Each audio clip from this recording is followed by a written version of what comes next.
እሺ አሁን ወደ ቀጣዩ እንሂድ። ሳምሪ እያወራሽ ነበር። እስኪ ሜትሽን አንሺው። ሳምሪ አለሽ? ሳምሪ ስንት አምላክ ነው የምታመልኪው?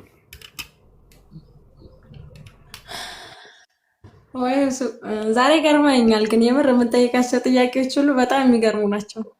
በጣም ያስገርማል። የክርስትና የእምነት መሰረቶች ናቸው አይደለ? አይጠየቁም። እነዚህ ዝም ብለህ በሚስጥር ማመን ነበር። ዛሬ እኔ ጠይቃቸዋለሁ። ስንት አምላክ ነው የምታመልኪው? የምር የሚገርም ነገር ማለት አለማመን ያለህ ሞራል በጣም ከባድ ነው። እኔ አንድ አምላክ ነው የምታመልኪው? ወደ መልሱ አንድ አምላክ ነው የምታመልኪው። የአንድ አምላክ በመስቀል ላይ ስለ አንቺ ኃጢአት ብሎ ሞቶልሻል።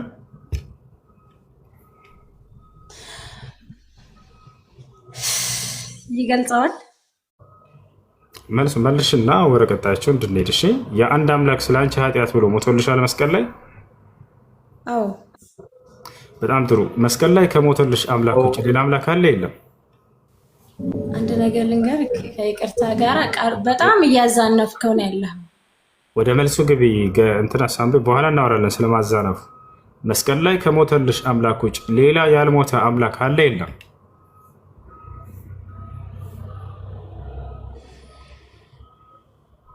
እኛ አብ ወልድ መንፈስ ቅዱስን አንድ አምላክ ብለን የምናምነው ኦርቶዶክሳውያን ነን። እንደሱም እንደምታምኑማ እናውቃለን፣ ግን ማስረጃ የለውም። በጣም የሚያሳዝነው መጽሐፍ ቅዱስ ላይ እሱ ነው። እሺ አሁን መስቀል ላይ ሞቶልኛል አምላኬ ብለሻል። ከእርሱ አምላክ ውጭ ሌላ አምላክ የለሽም? መስቀል ላይ ከሞተ ውጭ ሌላ አምላክ የለም ወይንስ አለ? እሱ እኔ ልጁን በስጋ የተገለጠው ነው። እሱ ልጁን ከአባቱ መለይ ሰው አይደለሁኝም፣ በአንድነት የምጠራቸው እንጂ።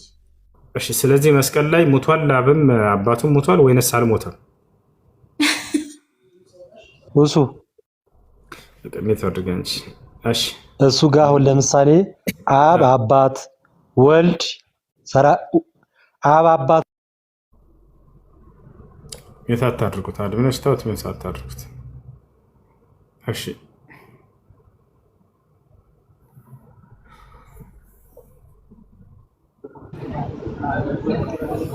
እሺ የሚመልሳለ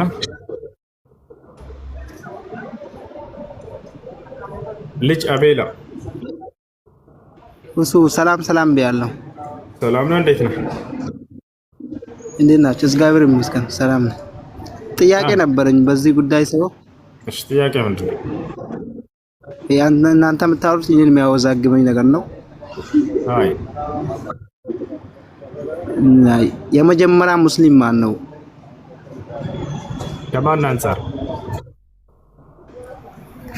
አሁን ለምሳሌ በሙስሊም መሐመድ በሆነ ቦታ የመጀመሪያ ሙስሊም ነኝ የሚል ቦታ አለ በቁርአን ላይ። እንደዛ ሲል ምን ለማለት ነው? እሺ ላስረዳ። መጀመሪያ የሚለው ነገር ለሁለት ይከፈላል። አንጻራዊ መጀመሪያነት አለ፣ ፍጹማዊ መጀመሪያነት አለ። አንጻራዊ መጀመሪያ ማለት አንድ አካል ካለበት ዘመን አንጻር ማለት ነው። ሁለተኛው ፍጹማዊ መጀመሪያነት ደግሞ ማንም የማይቀድመው ከመጀመሪያው ጀምሮ ያ ነው። አጠቃላይ ከህዝብ ሁሉ ከሰው ዘር ሁሉ ከአጠቃላይ ማለት ነው። ማንኛውም ነቢይ ከትውልዱ አንጻር የመጀመሪያ ታዛዥ ሙስሊም ማለት ታዛዥ ማለት ነው። የአምላኩን ትእዛዝ ተቀብሎ የሚፈጽም ማለት ነው። ከትውልዱ አንጻር ሁሉም ነቢይ የመጀመሪያ ታዛዥ የመጀመሪያ ሙስሊም ነው። ሙሴ ለምሳሌ በዘመኑ አላህ በሱረቱል አዕራፍ ላይ ሲገልጸው ሙሴ ምን አለ? ወአነ አወሉል ሙእሚኒን አለ፣ እኔ የአማኞች መጀመሪያ ነኝ ይላል። ያ ማለት ከእርሱ በፊት አማኞች የሉም ከሃዲ ናቸው ማለት አይደለም። ግን ከተላከለት ትውልድ አንጻር ሙሴ የመጀመሪያ አማኝ ተብሎ ይገለጻል። ገብቶሃል አይደል? መሲሁ ለትውልዱ የመጀመሪያ ሙስሊም ይባላል። ልክ እንዲሁ ነቢዩ ሙሐመድ ሰለላሁ ዐለይሂ ወሰለም ለትውልዳቸው የመጀመሪያ ሙስሊም ተብሎ ይገለጻሉ። ሁሉም ነቢይ የአምላክን ትእዛዝ ተቀብሎ በመፈጸም ከህዝቡ ቀዳሚ ስለነበር ከተላከለት ትውልድ አንጻር የመጀመሪያ ሙስሊም ተብሎ ይገለጻል። ነቢዩ ሰለላሁ ዐለይሂ ወሰለም ከትውልዳቸው አንጻር የመጀመሪያ አምላክን ትእዛዝ ተቀብለው የፈጸሙ ናቸውና የመጀመሪያ ሙስሊም ተባሉ። ነቢይን ቀድሞ የአምላክን ትእዛዝ ተቀብሎ የሚፈጽም ማንም የለም አይደለ? ያ ነቢይ ከሚላክለት ትውልድ አንጻር ይነገርለታል። ምን ይባላል? አንተ የመጀመሪያ ሙስሊም ነህ ይባላል። ከማን አንጻር? ከተላከለት ትውልድ አንጻር። ገብቶሃል አይደል? ታዲያ የመጀመሪያው ሙስሊም በዚህ ከትውልድ አንጻር ከአንጻራዊ መጀመሪያነት ሁሉም ነቢይ የመጀመሪያው ሙስሊም ከተባለ ከትውልድ አንጻር ፍጹማዊ መጀመሪያነትን ስንመጣ ደግሞ የመጀመሪያው ሙስሊም ከትውልድ ሁሉ ማን ነው ከተባለ አዳም ነው። አዳም የመጀመሪያው ሙስሊም ብቻ ሳይሆን የመጀመሪያው ነብይ ነው። ነቢዩ ሙሐመድ ሰለላሁ ዐለይሂ ወሰለም ሐዲስ ላይ ሲናገሩ ምን አሉ? سئل النبي صلى الله عليه وسلم سأله حذيفة بن اليمان رضي الله عنه قال يا رسول الله صلى الله عليه وسلم هل كان آدم نبيا؟ فقال النبي صلى الله عليه وسلم نعم كان نبيا مكلما أو نبي مكلم. حذيفة بن اليمان يتبالى تلاقوا نبي محمد صلى الله عليه وسلم صحابة እርሳቸውን ሄዶ ጠየቃቸው አንተ የአላህ መልእክተኛ ሆይ ለመሆኑ አዳም ነብይ ነበርን ሲላቸው አዎ አዳም ነብይ ነበር ለዚያውም አላህ ያለማንም መካከለኛ በቃሉ ያናገረው ነብይ ብለው መሰከሩ። ስለዚህ የመጀመሪያው ነብይ የመጀመሪያው አማኝ የመጀመሪያው እስልምና ሃይማኖት አስተማሪ ሙስሊም ማን ነው? አዳም ነው። አዳምን አላህ ሱብሓነሁ ወተዓላ የመጀመሪያ ኪዳን ያወረድኩለት እሱ ነው እያለ ይናገራል። ቃለ ሱብሓነሁ ወተዓላ ፊ ሱረት ጣሃ ወለቀድ ዐሂድና ኢላ አደመ ሚን ቀብል ይላል። ሙሐመድ ሆይ ከሁላችሁም በፊት ወደ አዳም ነው መጀመሪያ ኪዳንን ያወረድኩት ይላል። የአምላክ ኪዳን ምንድን ነው? በእርሱና በትውልዱ መካከል ያደረገው ኢስላም ነው። ገብቷል? ኢነ ዲነ ዒንደላሂ ልኢስላም ይላል። ከእኔ ከአምላካቸው ዘንድ ቀጥተኛ ሃይማኖት እስልምና ነው ይላል። በየዘመናቱ ነቢያቶችን ይህን ኪዳኑን ሲሰጣቸው ጊዜ የመጀመሪያው የኪዳኔ ባለቤት የሰጠሁት አዳም ነው እያለ አላህ በቁርአን ይናገርለታል። ስለዚህ ከትውልዱ አንጻር ሁሉም ነቢያት የመጀመሪያ ሙስሊም የመጀመሪያ ቀዳሚ ተብሎ ይገለጻል። ፍጹማ የመጀመሪያነት ከትውልድ ከፍጥረት ሁሉ ማን ነው ከተባለ ደግሞ የመጀመሪያ አምላክን ትእዛዝ ተቀብሎ የፈጸመ አዳም ነው። የመጀመሪያው ነቢይም ተደርጎ ከአምላክ ዘንድ ከአላህ ዘንድ የተመረጠ ነው። አላህ ቃል በቃል በቁርአን ላይ ثم اجتباه ربه ይላል። ከዚያም ለጌታው አላህ አዳምን መረጥኩት እያለ ይናገራል። የመጀመሪያ የመረጠው መልእክተኛ ሙስሊም አድርጎ የላከው እርሱ ነው። ይሄን ይመስላል። ሌላ ጥያቄ አለ? ይሄ ግልጽ ሆኖልኛል። አሁን በአብዛኛው በቁርአን ቦታ የሆነ እንደዚህ አላላችሁ ምናምን ብዙ ለአላህ የሚያግዘው እንዳለ ሆኖ እናገራል አላህ ማለት ነው። ቁርአን እኔ ያነባለሁ በአማርኛ ተፍሲር ሲመጣ እሱ ቦታ አይገባኝም ትንሽ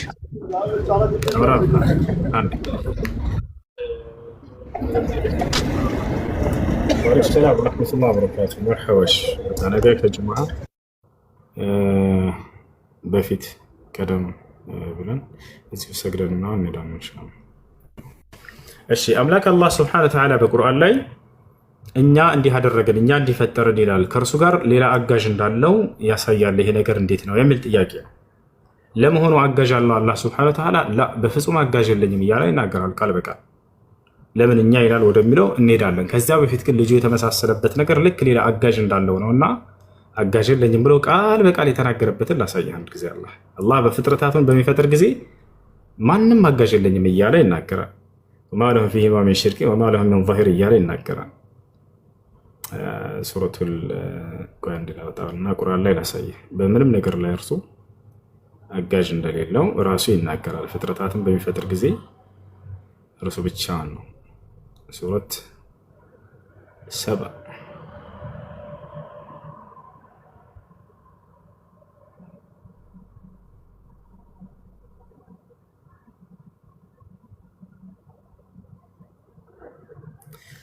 አጋርና ለእርሱ ሌላ አጋሮችና አጋዦች አሉት ወይ በስራው ላይ? ያውና እዚህ ጋር ተመልከቱ።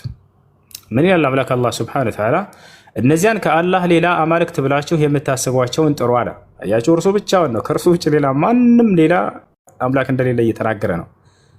የምታስቧቸውን ጥሩ፣ በሰማያትም በምድርም ውስጥ የብናኝ ክብደት ያክል ምንንም አይችሉም አለ። ለእነርሱም በሁለቱም ውስጥ ምንም ሽርክ የላቸውም። አየህ፣ ሽርክና የላቸውም። ሽርክና ማለት አጋርነት ማለት ነው። በሰማይም በምድር ውስጥ ምንም ሽርክና ወይንም አጋርነት የላቸውም ለእኔ፣ ከእነርሱም ለእርሱ ምንም አጋዥ የለውም በላቸው። አላሁ አክበር። ምንም አይነት እኔ አጋዥ የለኝም እያለ ነው። ሰማይና ምድርን በመፍጠሩ ምንም አይነት ተጋሪም የለኝም አጋዥም የለኝም እያለ አላህ ሱብሓነሁ ወተዓላ ዘግቶታል። ታዲያ ለምንድን ነው እኛ የሚለው? አሁን በደንብ አድርገህ አዳምጥ።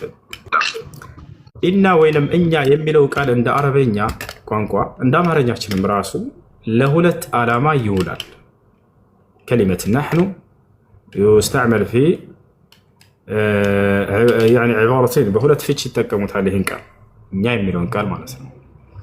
አንደኛው ብዙ አካሎች ሆነው ከመካከላቸው አንድን ስራ ሰርተው ብዙ አካሎች ሆነው ሁላቸውም አንድን ስራ ሰርተው ከመካከላቸው አንዱ ወጥቶ ያንን በሚገልጽ ጊዜ የሚገልጽበት የሆነ ቃል ነው የሚጠቀመው ቃል ነው። ለምሳሌ ተማሪዎች 50 ተማሪዎች ያሉን በትምህርት ቤት ውስጥ አንድ መምህር የቡድን ስራ ስሩ አላቸው፣ አሳይመንት ስሩ አላቸውና ሰርተው መጡ።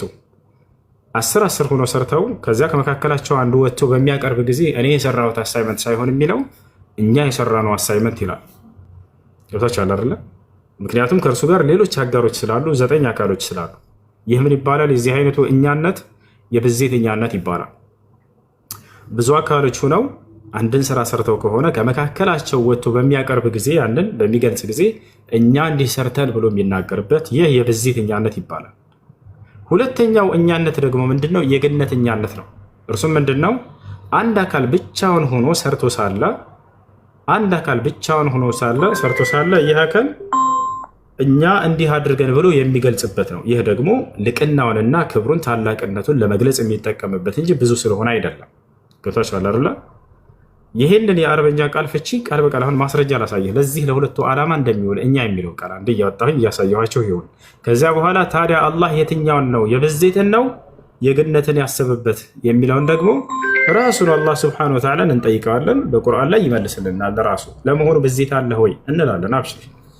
አሁን ይሄ ቃል እኛ የሚለው ለስንት ዓላማ እንደሚውል ከማስረጃ ጋር ላሳያችሁ።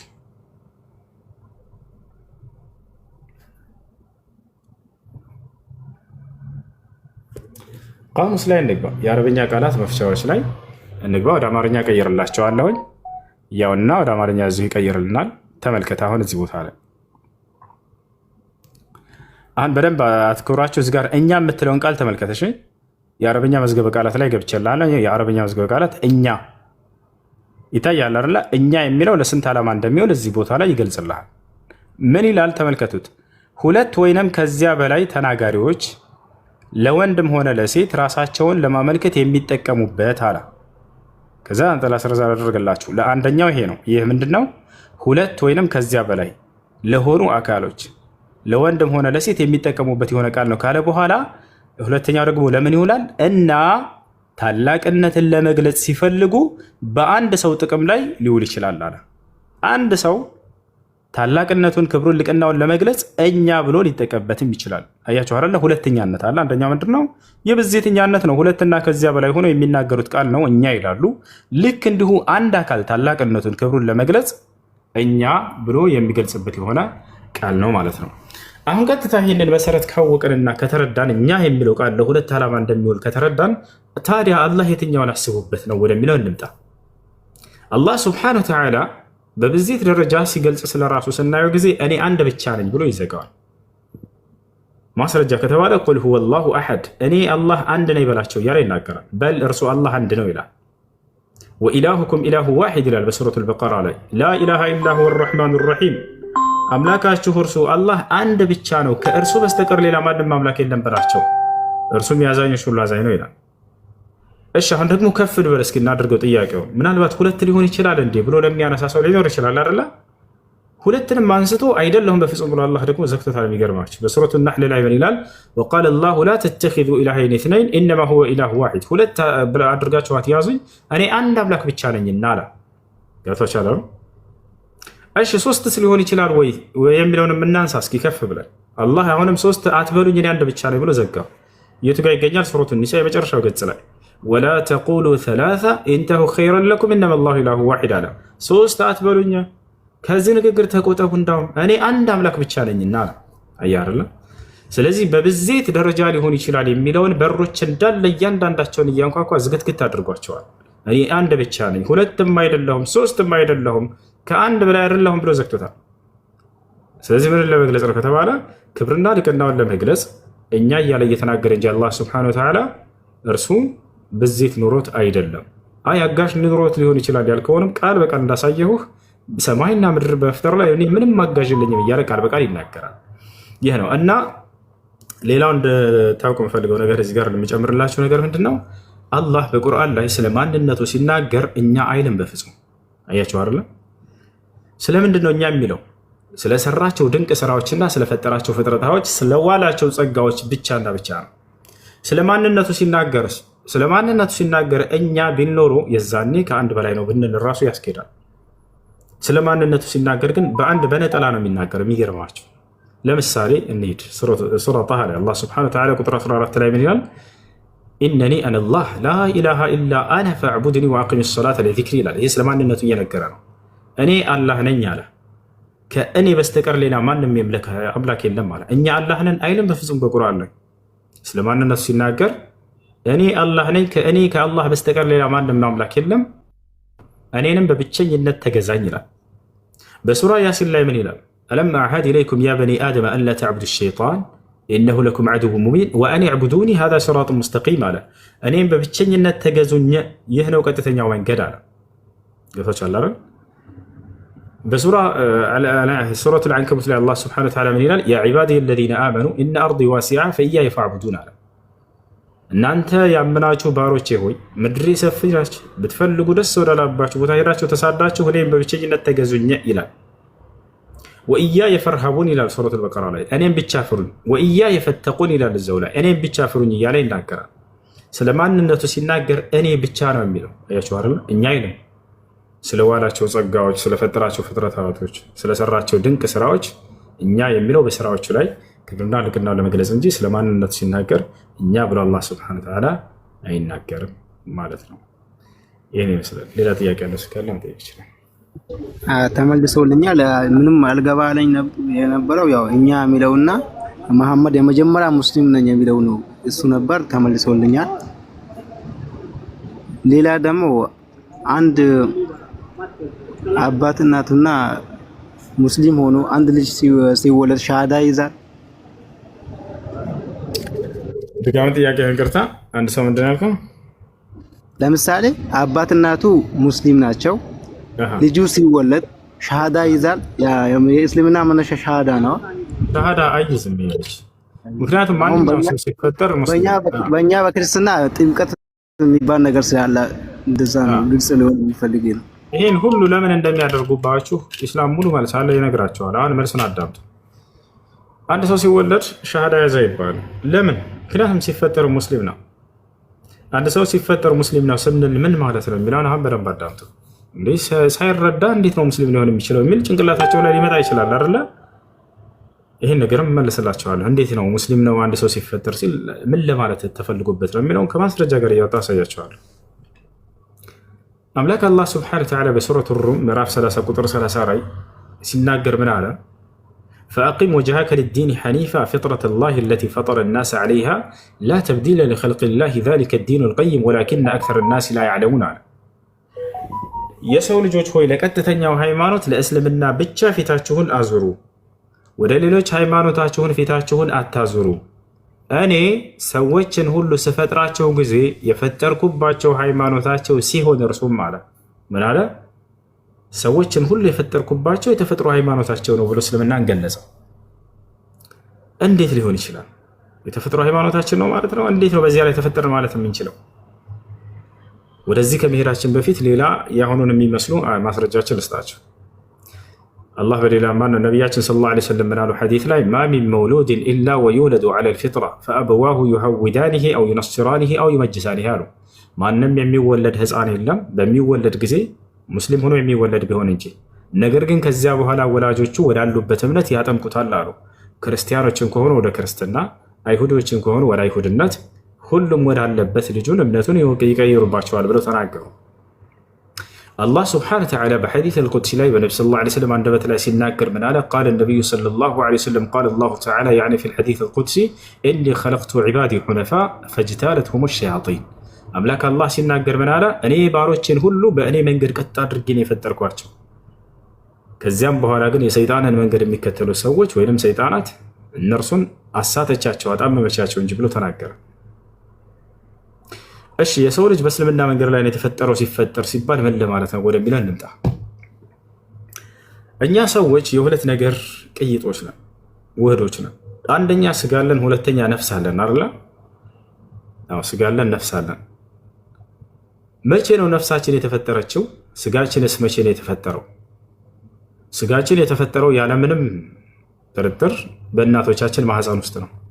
ከዘር ፈሳሽ ጠብታ ይጀምራል። ከዛ የረጋ ደም ይሆናል። ከዛ የተላመጠ ስጋ፣ ከዚያ አጥንት፣ ከዛ ስጋ ይለብሳል። ከዚያ በኋላ ሰው እንሆናለን። አያችሁ አይደለ? ነፍሳችን ግን ቀድማ ተፈጥራለች። ነፍሳችን ቀድማ ተፈጥራለች። መቼ ነው የተፈጠረችው? አዳም በተፈጠረበት ጊዜ የዛኔ ነው የተፈጠረችው።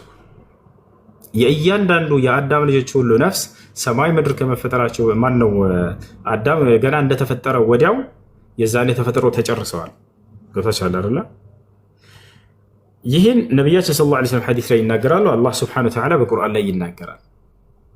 እስከ ዘመኑ ፍጻሜ ድረስ የሚፈጠሩ ሰዎች ሁሉ እንዳለ እንትን ተብለዋል፣ ተፈጥሮ ተጨርሰዋል። ነፍሳቸው ቀድሞ ተፈጥሯል። ገብታችኋል አይደል? መቼ? አዳም በተፈጠረበት ጊዜ። የዛኔ ነፍሳችን በተፈጠረችበት ጊዜ አዳም በተፈጠረ ጊዜ ወዲያው አምላክ አላህ ሱብሓነሁ ወተዓላ ነፍሳችንን ሁሉ ፈጥሯት ከጨረሰ በኋላ ከፊት ለፊቱ አቆሞ እያንዳንዳችን ሁላችንንም ፊ ዓለም አልአርዋህ ገና ሩሓችን መንፈሳችን እንደተፈጠሩ ይህን ቃል አናግሮናል። አለስቱ ቢረቢኩም አለን፣ እኔ ጌታችሁ አምላካችሁ አይደለሁምን? ቃሉ በላ፣ አዎ በእውነትም ጌታችን ነህ ብለው መስክረዋል እያንዳንዱ የአዳም ልጆች። ስለዚህ በጌታቸው በአላህ ስብሐነሁ ወተዓላ ያመኑ ሙስሊሞች ሆነዋል ቀድሞ ገና ሲፈጠሩ ነፍሳቸው። ያን ለምን ረሳን? ለምን አላስታወስንም? ያ ሌላ ጥያቄ ነው፣ ወደ እርሱ እንመጣለን። አላስታወስክም ማለት አንድ ነገር ያ ነገር አልተከሰተም ማለት አይደለም። የዛሬ 10 ዓመት ቀለል እናድርገውና የሆነ ሰው መንገድ ላይ ሰላም ነው እንዴት ነህ አላችሁ። ከ10 ዓመት በኋላ መጣና ዛሬ እንዴት ነህ? ከዚህ በፊት እኮ ተገናኝተህ ከ10 ዓመት በፊት ይልሃል። ኧረ አላስታወስኩም አልከው። አንተ ረሳህ ማለት አልተገናኛችሁም ማለት ነው? ላ ተገናኝታችኋል። መርሳት የሰው ልጅ ባህሪ ነው እና ረስተሃል። ለዚህ ማስረጃ አለው። ያሁን ለምትናገረው ቀድሞ ነፍሳችን እንደተፈጠሩና እንዳመንን ሙስሊሞች እንደሆነን አዎ በሱረቱል አዕራፍ ላይ አላህ ሱብሓነሁ ወተዓላ ሲናገር ምን አለ? ወኢዝ አኸዘ ረቡከ ሚን በኒ አደመ ሚን ዙሁሪሂም ዙርየተሁም ወአሽሀደሁም ዐላ አንፉሲሂም አለስቱ ቢረቢኩም ቃሉ በላ ሸሂድና አን ተቁሉ የውመል ቂያመቲ ኢና ኩና ዐን ሃዛ ጋፊሊን። አላህ ሱብሓነሁ ወተዓላ ከአባታችን ከአዳም ጀርባ ነፍሳችንን ሁሉ ካስገኘ በኋላ እኔ ጌታችሁ ነኝ እመኑ ብሎ እንዳሳመነን አሁን ላሳያችሁ ማስረጃ አውጥቼ ማስረጃ ያሳያችሁ። በነፍስ ደረጃ ነፍሳችን እንደተፈጠረች ማለት ነው ቀድማ የዛኔ ሁላችንም አምነናል። እስላም ብሎ ማለት በአንድና ብቸኛ በሆነው በአምላክ በአላህ ያመነ ማለት ነው። ቃል በቃል በዚያ ላይ ምን ብሎናል? እኔ ጌታቸው አይደለሁምን? አዎ አቤቱ ጌታችን ነህ ብለን ሁላችንም መስክረናል። ማስረጃ ያሳያችሁ። ስለዚህ ሰው ሲፈጠር ቀድሞ ሙስሊም የሚባለው ከዚህ አንጻር ነው። ላሳያችሁ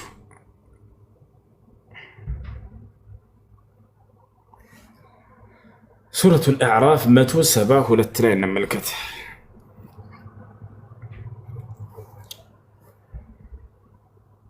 ሱረቱል አዕራፍ 172 አንዓም አዕራፍ ያን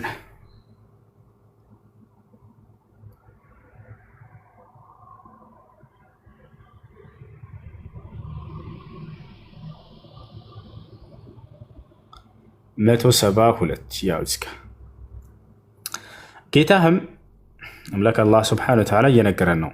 ጌታህም ከአደም ልጆች ከጀርባቸው ዘሮቻቸውን ባወጣና ጌታቸው አይደለሁምን ሲል በነፍሶቻቸው ላይ ባስመሰከራቸው ጊዜ የሆነውን አስታውስ። ከዚያ እነዚያም ነፍሳቶች ምን አሉ? ጌታችን ነህ መሰከርን አሉ። በትንሣኤ ቀን ከዚህ ኪዳን ዘንጊዎች ነን ነበርን እንዳትሉ አምላክ አላህ ስብሐነሁ ወተዓላ ከነፍሶቻችን ሁሉ ኪዳንን ይዟል። ኪዳን ማለት በአንድ አካልና በአንድ አካል የሚደረግ ስምምነት ነው። አምላክ አላህ ስብሐነሁ ወተዓላ ነፍሳችንን ከፈጠረ በኋላ ከአዳም ጀርባ ሁላችንን ምን ብሎናል? እኔ ጌታችሁ አይደለሁምን? ያው አዎ ጌታችን ነህ ብለህ እያንዳንድህ የሰው ዘር መስክረሃል።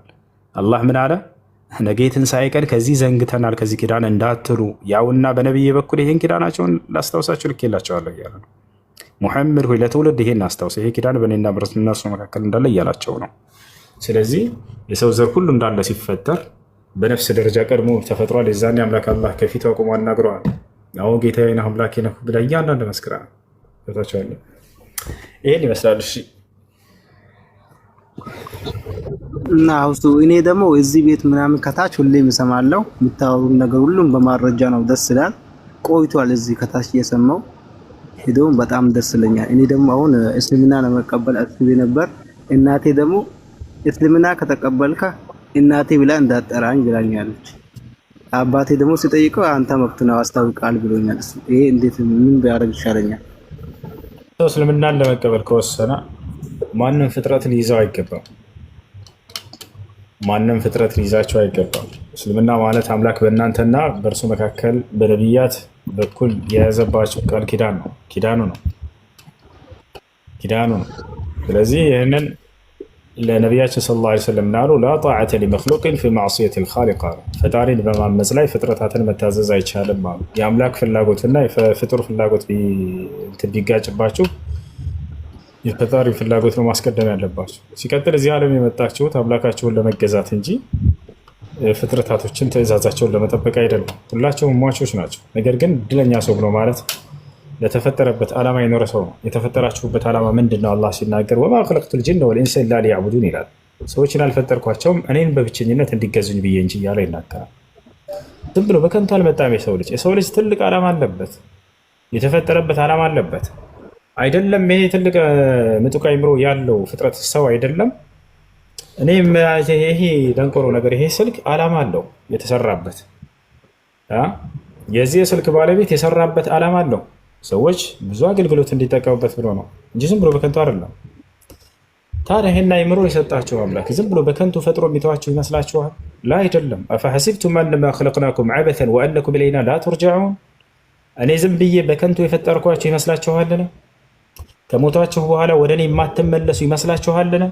እኔ እንዲህ በከንቱ የምፈጥር አይደለሁም እያለ ይናገራል አምላክ። የተፈጠራችሁበት ትልቅ ዓላማ አለ። እርሱን በብቸኝነት አምልካችሁ እንድትሄዱ ነው።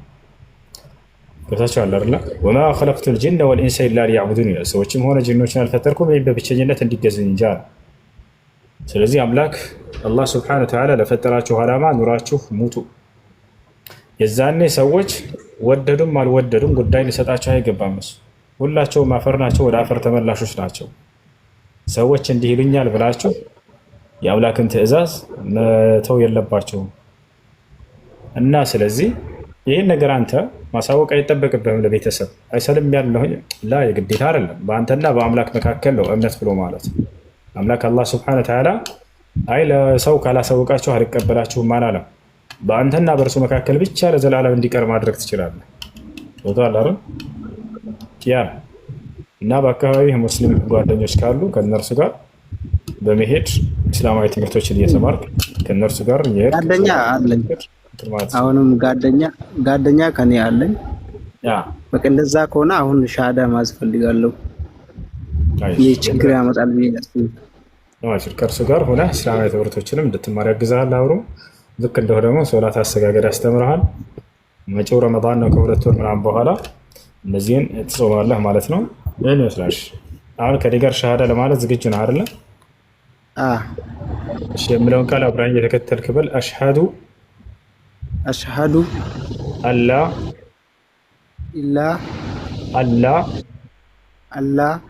ኢላሃ ኢለላህ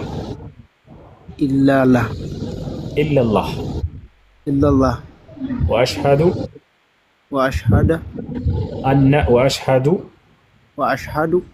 አነ ሙሐመደን ረሱሉላህ። አላሁ አክበር። ማሻአላህ ጨርሰሃል። ከዚህ በኋላ ሙስሊም ሆነሃል። አላህ ምስጋና ይገባ። አሁን ያልከው ቃል የሻሃዳ ቃል ወይም የምስክር ቃል ይባላል። ትርጉሙ አሽሀዱ አን ላ ኢላሃ ኢለላህ ማለት እነሆ ከአንዱ አምላክ ከአላህ በስተቀር በእውነት የሚመለክ ሌላ አምላክ የለም ብዬ መሰክራለሁ። ወአሽሀዱ አነ ሙሐመድን ረሱሉላህ ማለት ደግሞ ሙሐመድም የአላህ መልእክተኛ እና ነቢይ ናቸው ብዬ መሰክራለሁ ማለት ነው። አንድ ሰው እስልምና ላይ ወደ እስልምና ሲገባ ጊዜ ምን ያገኛል ወደሚለው ስንመጣ የመጀመሪያ የሚያገኘው ምንድነው? በሰለመበት ቀን አምላክ አላህ ሱብሓነሁ ወተዓላ በምህረቱ ይቀበለዋል። በይቅርታው ይቀበለዋል። እስከዛሬ የሰራው ኃጢአት ካለ ያን ሁሉ ይቅር ብለዋል። አላህ ይህን በቁርአን ላይ ቃል በቃል ሲናገር ወኢኒ ለገፋሩ ሊመን ታበ ይላል። ወደ እኔ ለተመለሰ እኔ ምርለታለሁ ብሎ ተናግሯል። ፈመን ታበ ሚን ባዕድ ظልሚሂ ወአስለሐ ፈኢነላህ የቱቡ ዐለይሂ ብሏል። በክህደት ነፍሱን በኃጢአት ነፍሱን ከበደለ በኋላ ወደ እኔ ንስሐ ያደረገ ሊለዚነ ከፈሩ ኢየንተሁ ይግፈር ለሁም ማ ቀድ ሰለፍ ወኢን የዑዱ ፈቀድ መضት ሱነቱል አወሊን ይላል። ሙሐመድ ሆይ ለእነዚያ ለካዱት እንዲህ በላቸው ካሉበት ክህደት ቢቆጠቡና ወደ እኔ ቢመለሱ ያለፈ ኃጢአታቸውን ሁሉ ምርላቸዋለሁ እያለ ይናገራል። ሌላው አንድ ሰው ወደ እስልምና መግባቱ ከሞት በኋላ የዘላለማዊ ሕይወትን ያገኛል ወይ? በዚያ ላይስ ገነትን ይወርሳል ወይ ወደሚለው ስንመጣ አዎ አምላክ አላህ ይህን በርካታ ቦታ ላይ ተናግሯል። ገና የሁለተኛው ምዕራፍ ላይ ገና መጀመሪያው ስትጀምሩ ምን ይላል? ሶስተኛው ገጽ አካባቢ ላይ ወበሽር ለዚነ አመኑ ወዐሚሉ ሷሊሓት አነ ለሁም ጀናት ይላል። ሙሐመድ ሆይ ለእነዚያ በእኔ ላመኑትና መልካምን ለሰሩት ለእነርሱ ገነት እንዳለችላቸው አብስራቸው። ኻሊዲነ ፊሃ እያለ ይናገራል። በእርሷም ውስጥ ለዘላለም ዘውታሪዎች ናቸው እያለ ይናገራል። ነቢያችን ሰለላሁ ዐለይሂ ወሰለም ቃል በቃል ሐዲስ ላይ ምን አሉ? አልጀነቱ ላ የድኹሉሃ ኢላ ነፍሱ ሙስሊም አሉ። ገነትን ሙስሊም ነፍስ እንጂ ሌላ ማንም አይገባባትም አዋጅ እያሉ ተናገሩ። እና ይህን ይመስላል። አንድ ሰው እስልምና ከተቀበለ በኋላ ሻወር እንዲወስድ ታዟል። ራሱን ለሶላት ዝግጁ ያደርግ ዘንድ ነው። ሁለት አሁን ያልከው የእስልምና ሃይማኖት የመጀመሪያው ትእዛዝና መሰረት ነው። አንድና ብቸኛ የሆነውን አምላክ አላህ ሱብሓነሁ ወተዓላ ማመን፣ ስለ እርሱ መመስከር። ሁለተኛው ደግሞ ምንድን ነው? ለዚህ ላመንከውና ለመሰከርከው ለአንዱ አምላክ ብቻ አምልኮን መስራት፣ እርሱን በብቸኝነት መገዛት። ከዚህ ከአንዱ አምላክ በስተቀር ሌላ ማንም አምላክ የለም፣ ለእርሱ ብቻ ነው የምትገዛው። አላህ በቁርአን ላይ ፈሰሊ ሊረቢከ ወንሐር ይላል፣ ለእኔ ለጌታህ ብቻ ስገድ እያለ ይናገራል። ቁል ኢነ ሰላቲ ወኑሱኪ ወመሕያየ ወመማቲ ሊላሂ ረቢል ዓለሚን ይላል። ሙሐመድ ሆይ ስግደቴም፣ መስዋዕቴም፣ ህይወቴም፣ ሞቴም ለዓለማቱ ጌታ ለአንዱ ለአላህ ብቻ ነው ብል እያለ ይናገራቸዋል። ይህን ይመስላል። ልጅ አቤል ይላል። አቤል ነው ስምህ አይደለ? አቤል ነው። ጓደኛ ያለ ሁሉንም ጠይቄ ስለ ሰላት አላቅም ይጠይቀዋለሁ። ተውፊቅ የሚባል ጓደኛ አለኝ። ሁሉንም ጠይቄ ከሱ ይማራሉ። መርሐባ አብሽር። ስምህን መቀየር ካልፈለግ ችግር የለውም። መቀየር ከፈለግ እንቀይርልሃለን። እሺ አይ ይቀይራለሁ፣ ችግር የለም። እሺ ደስ የሚልህ ስም አለ ወይንስ እኔ ላውጣልህ? አውጣልኝ ስም፣ ችግር የለውም። እሺ ደስ የሚልህ ስም ላይ ሙሐመድ ብለህ ደስ ይለኛል። ሙሐመድ የሚለውን ስም ትወዳለህ? አዎ እወዳለሁ፣ ደስ ይለኛል። ከዚህ በኋላ ሙሐመድ ነው ስም። እሺ ጥያቄዎች ምናምን በሚኖረው ጊዜ ደስ ባለ ጊዜ ገብተህ እዚህ መጠየቅ ትችላለህ። ጓደኛህን ስለ ሶላት አሰጋገድ አስተምረኝ በለው፣ ያስተምርሃል፣ ያግዝሃል። አብሽር። እስላማዊ ትምህርቶች ደግሞ ይበልጥ እንድትማር ከላይ ረመዳን የሚለውን ልጅ ፎሎ አድርገው፣ ፒክ የሚለውን ልጅ ከላይ ፎሎ አድርጋቸው። እነሱ ውስጥ አናግራቸው። እስላማዊ ትምህርቶችን ተከታተል። እሺ አሁን ደግሞ እኔ በእጄ የሆነ መስቀል ተነቅሼ ያለው መስጂድ ማግባት ይቻላለሁ? ይቻላል? ችግር የለውም። እሱን ምን ታደርጋለህ? ከቻልክ ማስጠፋት የምትችል ከሆነ ጠይቅና ሰዎችን አዎ ይቻላል ካሉ፣ በአንተ ላይ ጉዳት የማይደርስብህ ከሆነ በሚጠፋ ጊዜ የዛኔ አስጠፋው። በእስልምና ንቅሳት ክልክል ስለሆነ። ካልቻልክ ደግሞ ችግር የለውም። አላህ ስብሐነሁ ወተዓላ በቁርአን ላይ ምን ይላል? ላ ዩከሊፉ ላሁ ነፍሰን ኢላ ውስዐሃ ይላል። እኔ አምላካችሁ አላህ አንዲትን ነፍስ ከአቅሟ በላይ አላስገድዳትም ብሏል። ፈተቁላህ መስተጣዕቱም ይላል። በቻላችሁት አቅም እኔን አላህን ፍሩ፣ በቻላችሁት አቅም እኔን አላህን ታዘዙ ብሎ ተናግሯል። ስለዚህ የሰው ልጅ ያለ ነገር ካለበት ከቻለ ማስጠፋት ያስጠፋው፣ ካልቻለ ማስጠፋት ወይም የሚያጠፋበት መንገድ ከሌለ ችግር የለውም። በዚያ ሁኔታ እያለ ሶላትን መስገድ ትችላለህ። አብሽር። እሺ አመሰግናለሁ። እሺ ጥያቄ ያለ ካለ ይቀጥል። ከላይ ብዙ ሰላም ብያለሁ። እኔ የጀመረ ሰው ካለ ይጨርስ። እሺ ሰላም የጀመረው ልጅ ይጨርስ። ብዙ መጀመሪያ ሰላም ብያችኋለሁ ሁላችሁንም። እኔ አሁን ጥያቄ አለኝ። ነቢዩ ሙሐመድ እንደ ኢየሱስ ክርስቶስ የሰሩት ተአምራት አለ? ኢየሱስ ክርስቶስ እስቲ ንገረኝ። መልካም። እሺ ነቢያችን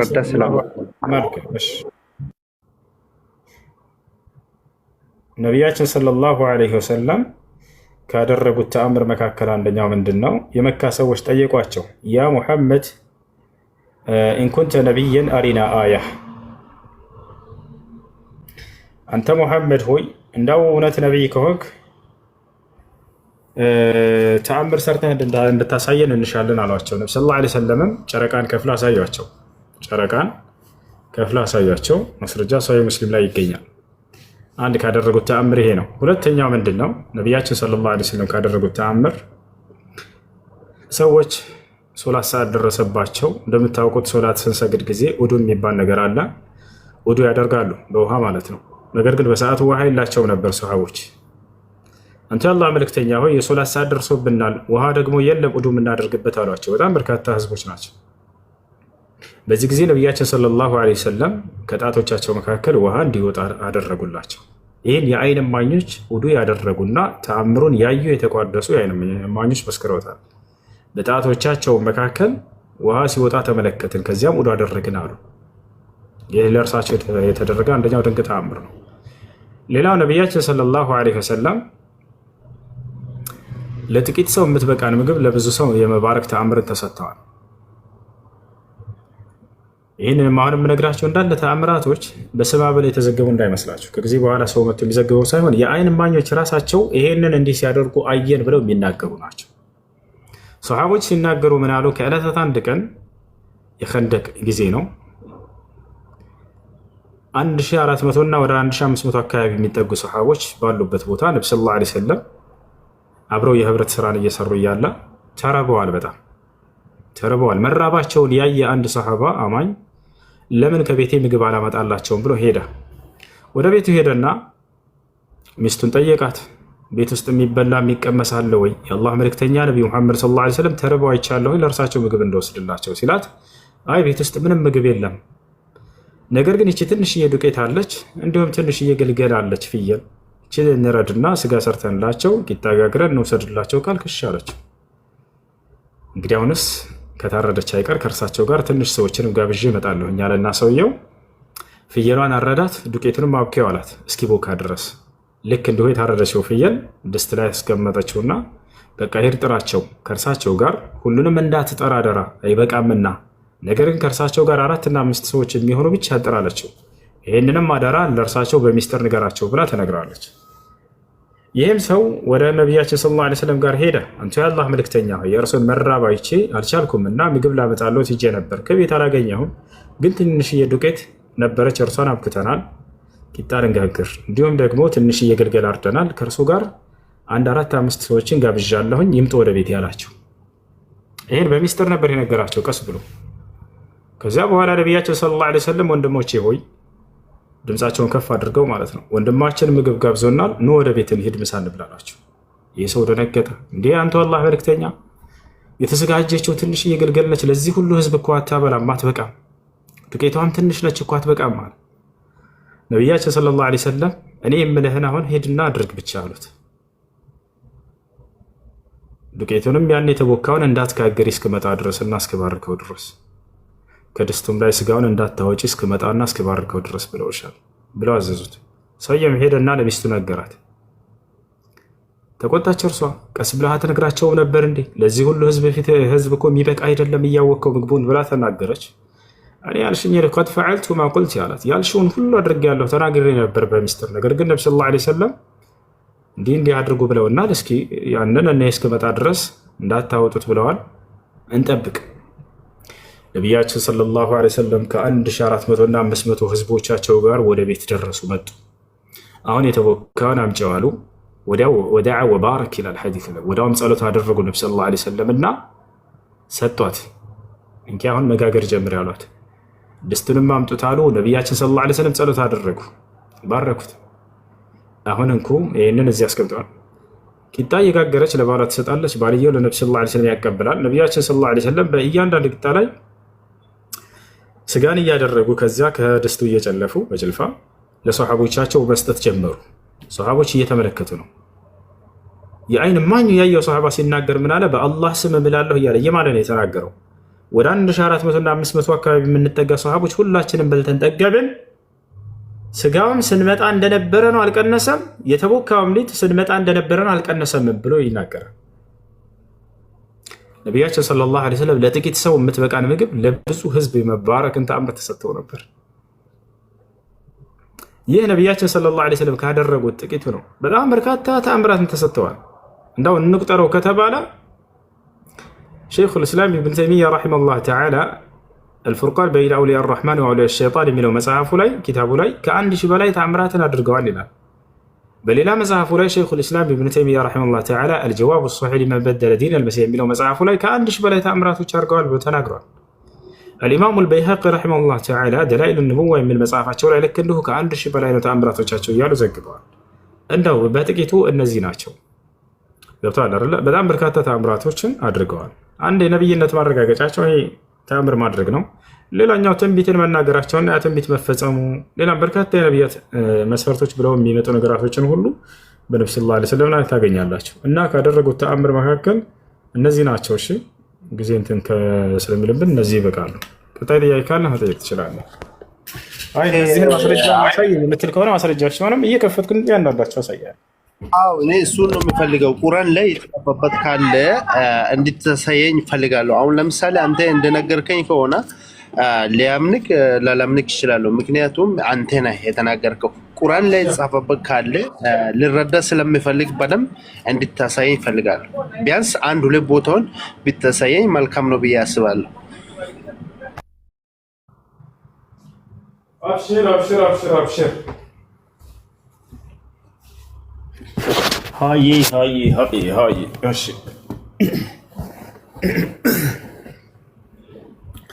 አሁን ማስረጃውን እንመልከት ማለት ነው።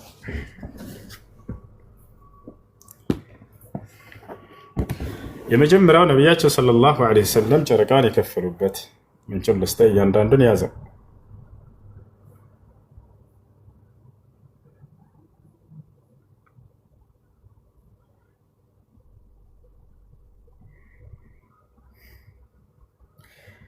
ተኽሪጅ ሐዲስ ጨማምሬ ነው መሰጣ አብሽራ ኢንሽቃቅ አልቀመር። እሺ የመጀመሪያው ሶሒህ ሙስሊም 3637 3637 እሺ ይዛል። አዎ ንገረኛውን ገና ሶሒህ ሙስሊም 3637 ላይ ነቢያችን ሰለላሁ ዐለይሂ ወሰለም የመካ ሰዎች ተአምራትን እንዲያሳዩቸው ጠይቀዋቸው የጨረቃን መከፈል አሳዩቸው 2 ጊዜ እያለ ይናገራል። ቆይ አንዴ ላሳየህ፣ ላውጣና ወደ አማርኛ ላሳያቸው። ያው ችግር የለውም በአማርኛ አድርጌዋለሁ። እኛው አረብኛ ነበር ወደ አማርኛ እዛው ላይ ቀይሬዋለሁ። ሶሒህ ሙስሊም ላይ ታገኘዋለህ። ይቅርታ ሶሒህ ሙስሊም 2802፣ ሶሒህ ቡኻሪ 3637። አንድ ስክሪንሻት አንሱት። ያው እዚህ ጋር ምን ይላል? የአይን እማኙ ይህንን የዘገበው ሰሓባ አነስ ብን ማሊክ ይባላል። ምን ይላል? የመካ ሰዎች የአላህን መልእክተኛ ሰለላሁ ዐለይሂ ወሰለም ምልክት እንዲያሳያቸው ጠየቁት። ምልክት ተአምር እንዲያሳያቸው ማለት ነው። ስለዚህም የጨረቃን መከፈል 2 ጊዜ አሳያቸው ይላል። ነቢያችን ሰለላሁ ዐለይሂ ወሰለም የጨረቃን መከፈል አሳይቷቸዋል። ገብቶሃል አይደል? ይህ የመጀመሪያው ነው። ሁለተኛ ሌላ ተአምር ልስጥህ። ሁለተኛ ያልኩት ደግሞ ምን ነበር?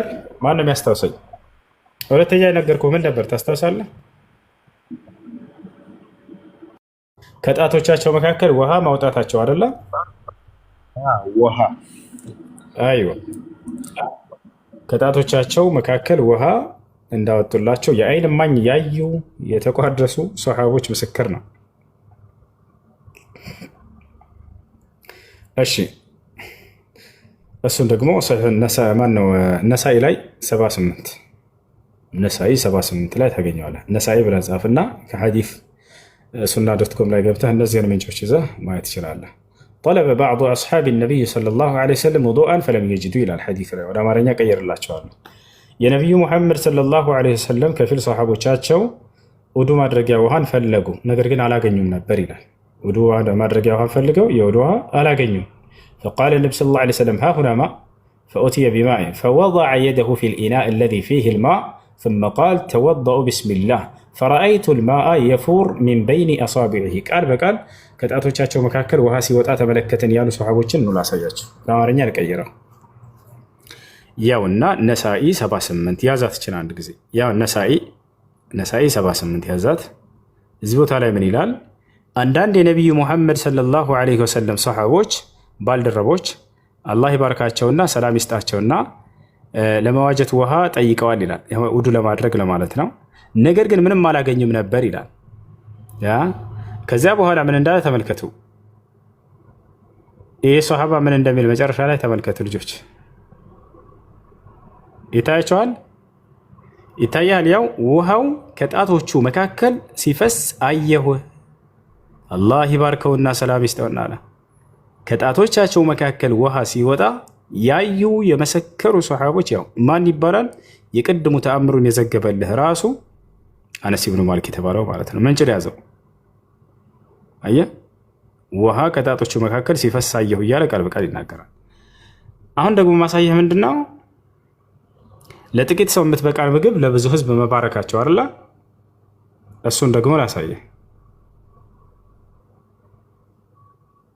እሱን ደግሞ ላሳያችሁ ለወጣላችሁ።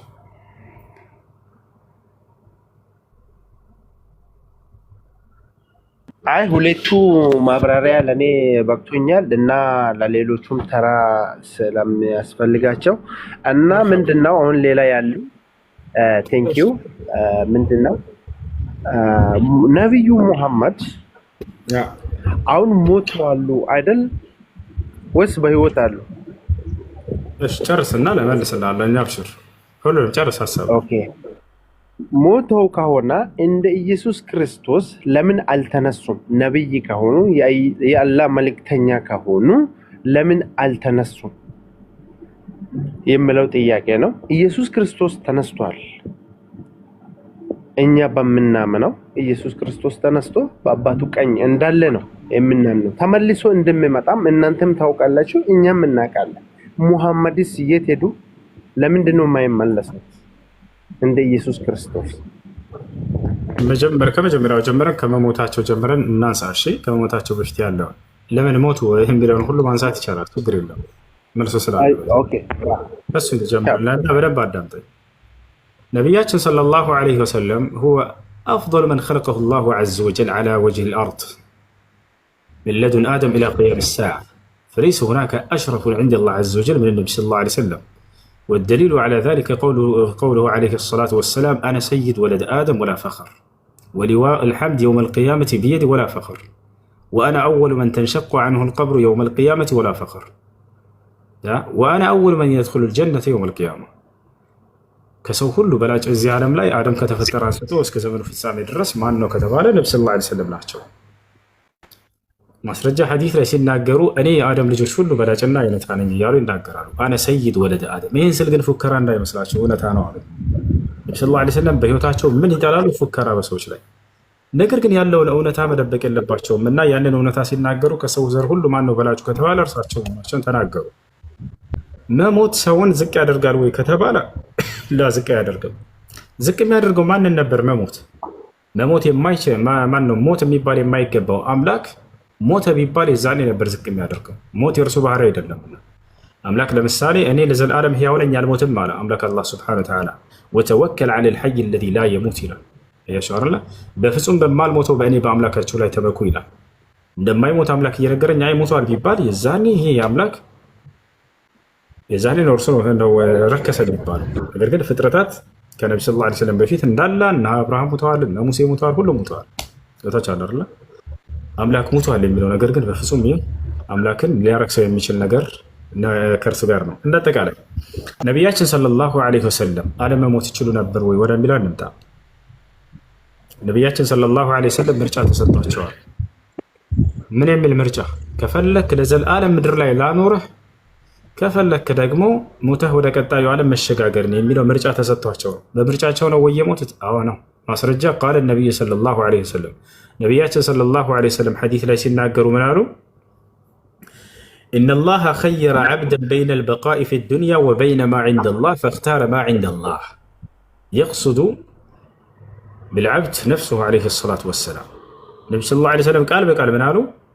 አላህ እኔን አስመረጠኝ እዚህ ዓለም ለዘላለም በመዘውተር ወይንም ደግሞ ሞቼ ወደ ቀጣዩ ዓለም መሸጋገርን፣ እኔ ደግሞ ወደ ቀጣዩ ዓለም ከእርሱ ጋር መሸጋገርን መርጫለሁኝና በቃ ልሞት ነው ብለው ነገሯቸው። በዚህ ቦታ ላይ አንድ መርጠው እንደሞቱ ያሳያቸዋል። አይ እዚህ ዓለም ለዘላለም መቆየትን ቢፈልጉ ኖሮ ከፈለገ አላህ ሱብሓነሁ ወተዓላ ለዘላለም መቆየት ምርጫ ሰጥቷቸው ነበረ። ገብቶሃል አይደል? ያ ነው በምርጫቸው ነው የሞቱት ነብያችን ሰለላሁ ዐለይሂ ወሰለም። አንደኛው እሱ ነው። አላህ አስመረጠኝ ብለው ቃል በቃል ይሄንን ተናግረዋል። ህይወታቸው ፍጻሜ ላይ ምን አሉ? በሊል ረፊቅል አዕላ በሊል ረፊቅል አዕላ የላይኛውን የሰማይን ዓለም መቀላቀል እፈልጋለሁ ብለው ተናገሩ። ያ ነው ታዲያ። ስለዚህ ነቢያችን ሰለላሁ ዐለይሂ ወሰለም ሞትን ራሱ አልፈልግም ነው እስከ መጨረሻው ዘመን መቆየት እፈልጋለሁ ቢሉ ኖሮ ምርጫቸው ተሰጥቷቸው ነበር። እርሳቸው መቆየትን አልፈለጉትም። ወደ ቀጣዩ ዓለም መሸጋገርን ፈለጉ። ያ ነው መሲሁ። ወደ መሲሁ ስንመጣ ጊዜ እንደ ክርስትና ብለህ እንዳው በእኛ አልሞተም ማን ነው በእኛ ሞቶ አድርጓል የሚለውን ስላመጣ እርሱንም ከመሞቱ በፊት እናንሳው እስኪ። ኦርቶዶክስ ነው ወይስ አይደለም? እንደ ወገናችን ከይቅርታ ጋር ኢነርጂ ኦርቶዶክስ እኔ ፕሮቴስታንት ነኝ። ፕሮቴስታንት ነሽ? እንደጠቃላይ ኢየሱስ ክርስቶስ ሞቷል ብለህ ታምናለህ አንተ አይደለ? ከሞተ በኋላ እንደገና አድርጓል ተነስቷል ብለህ ታምናለህ?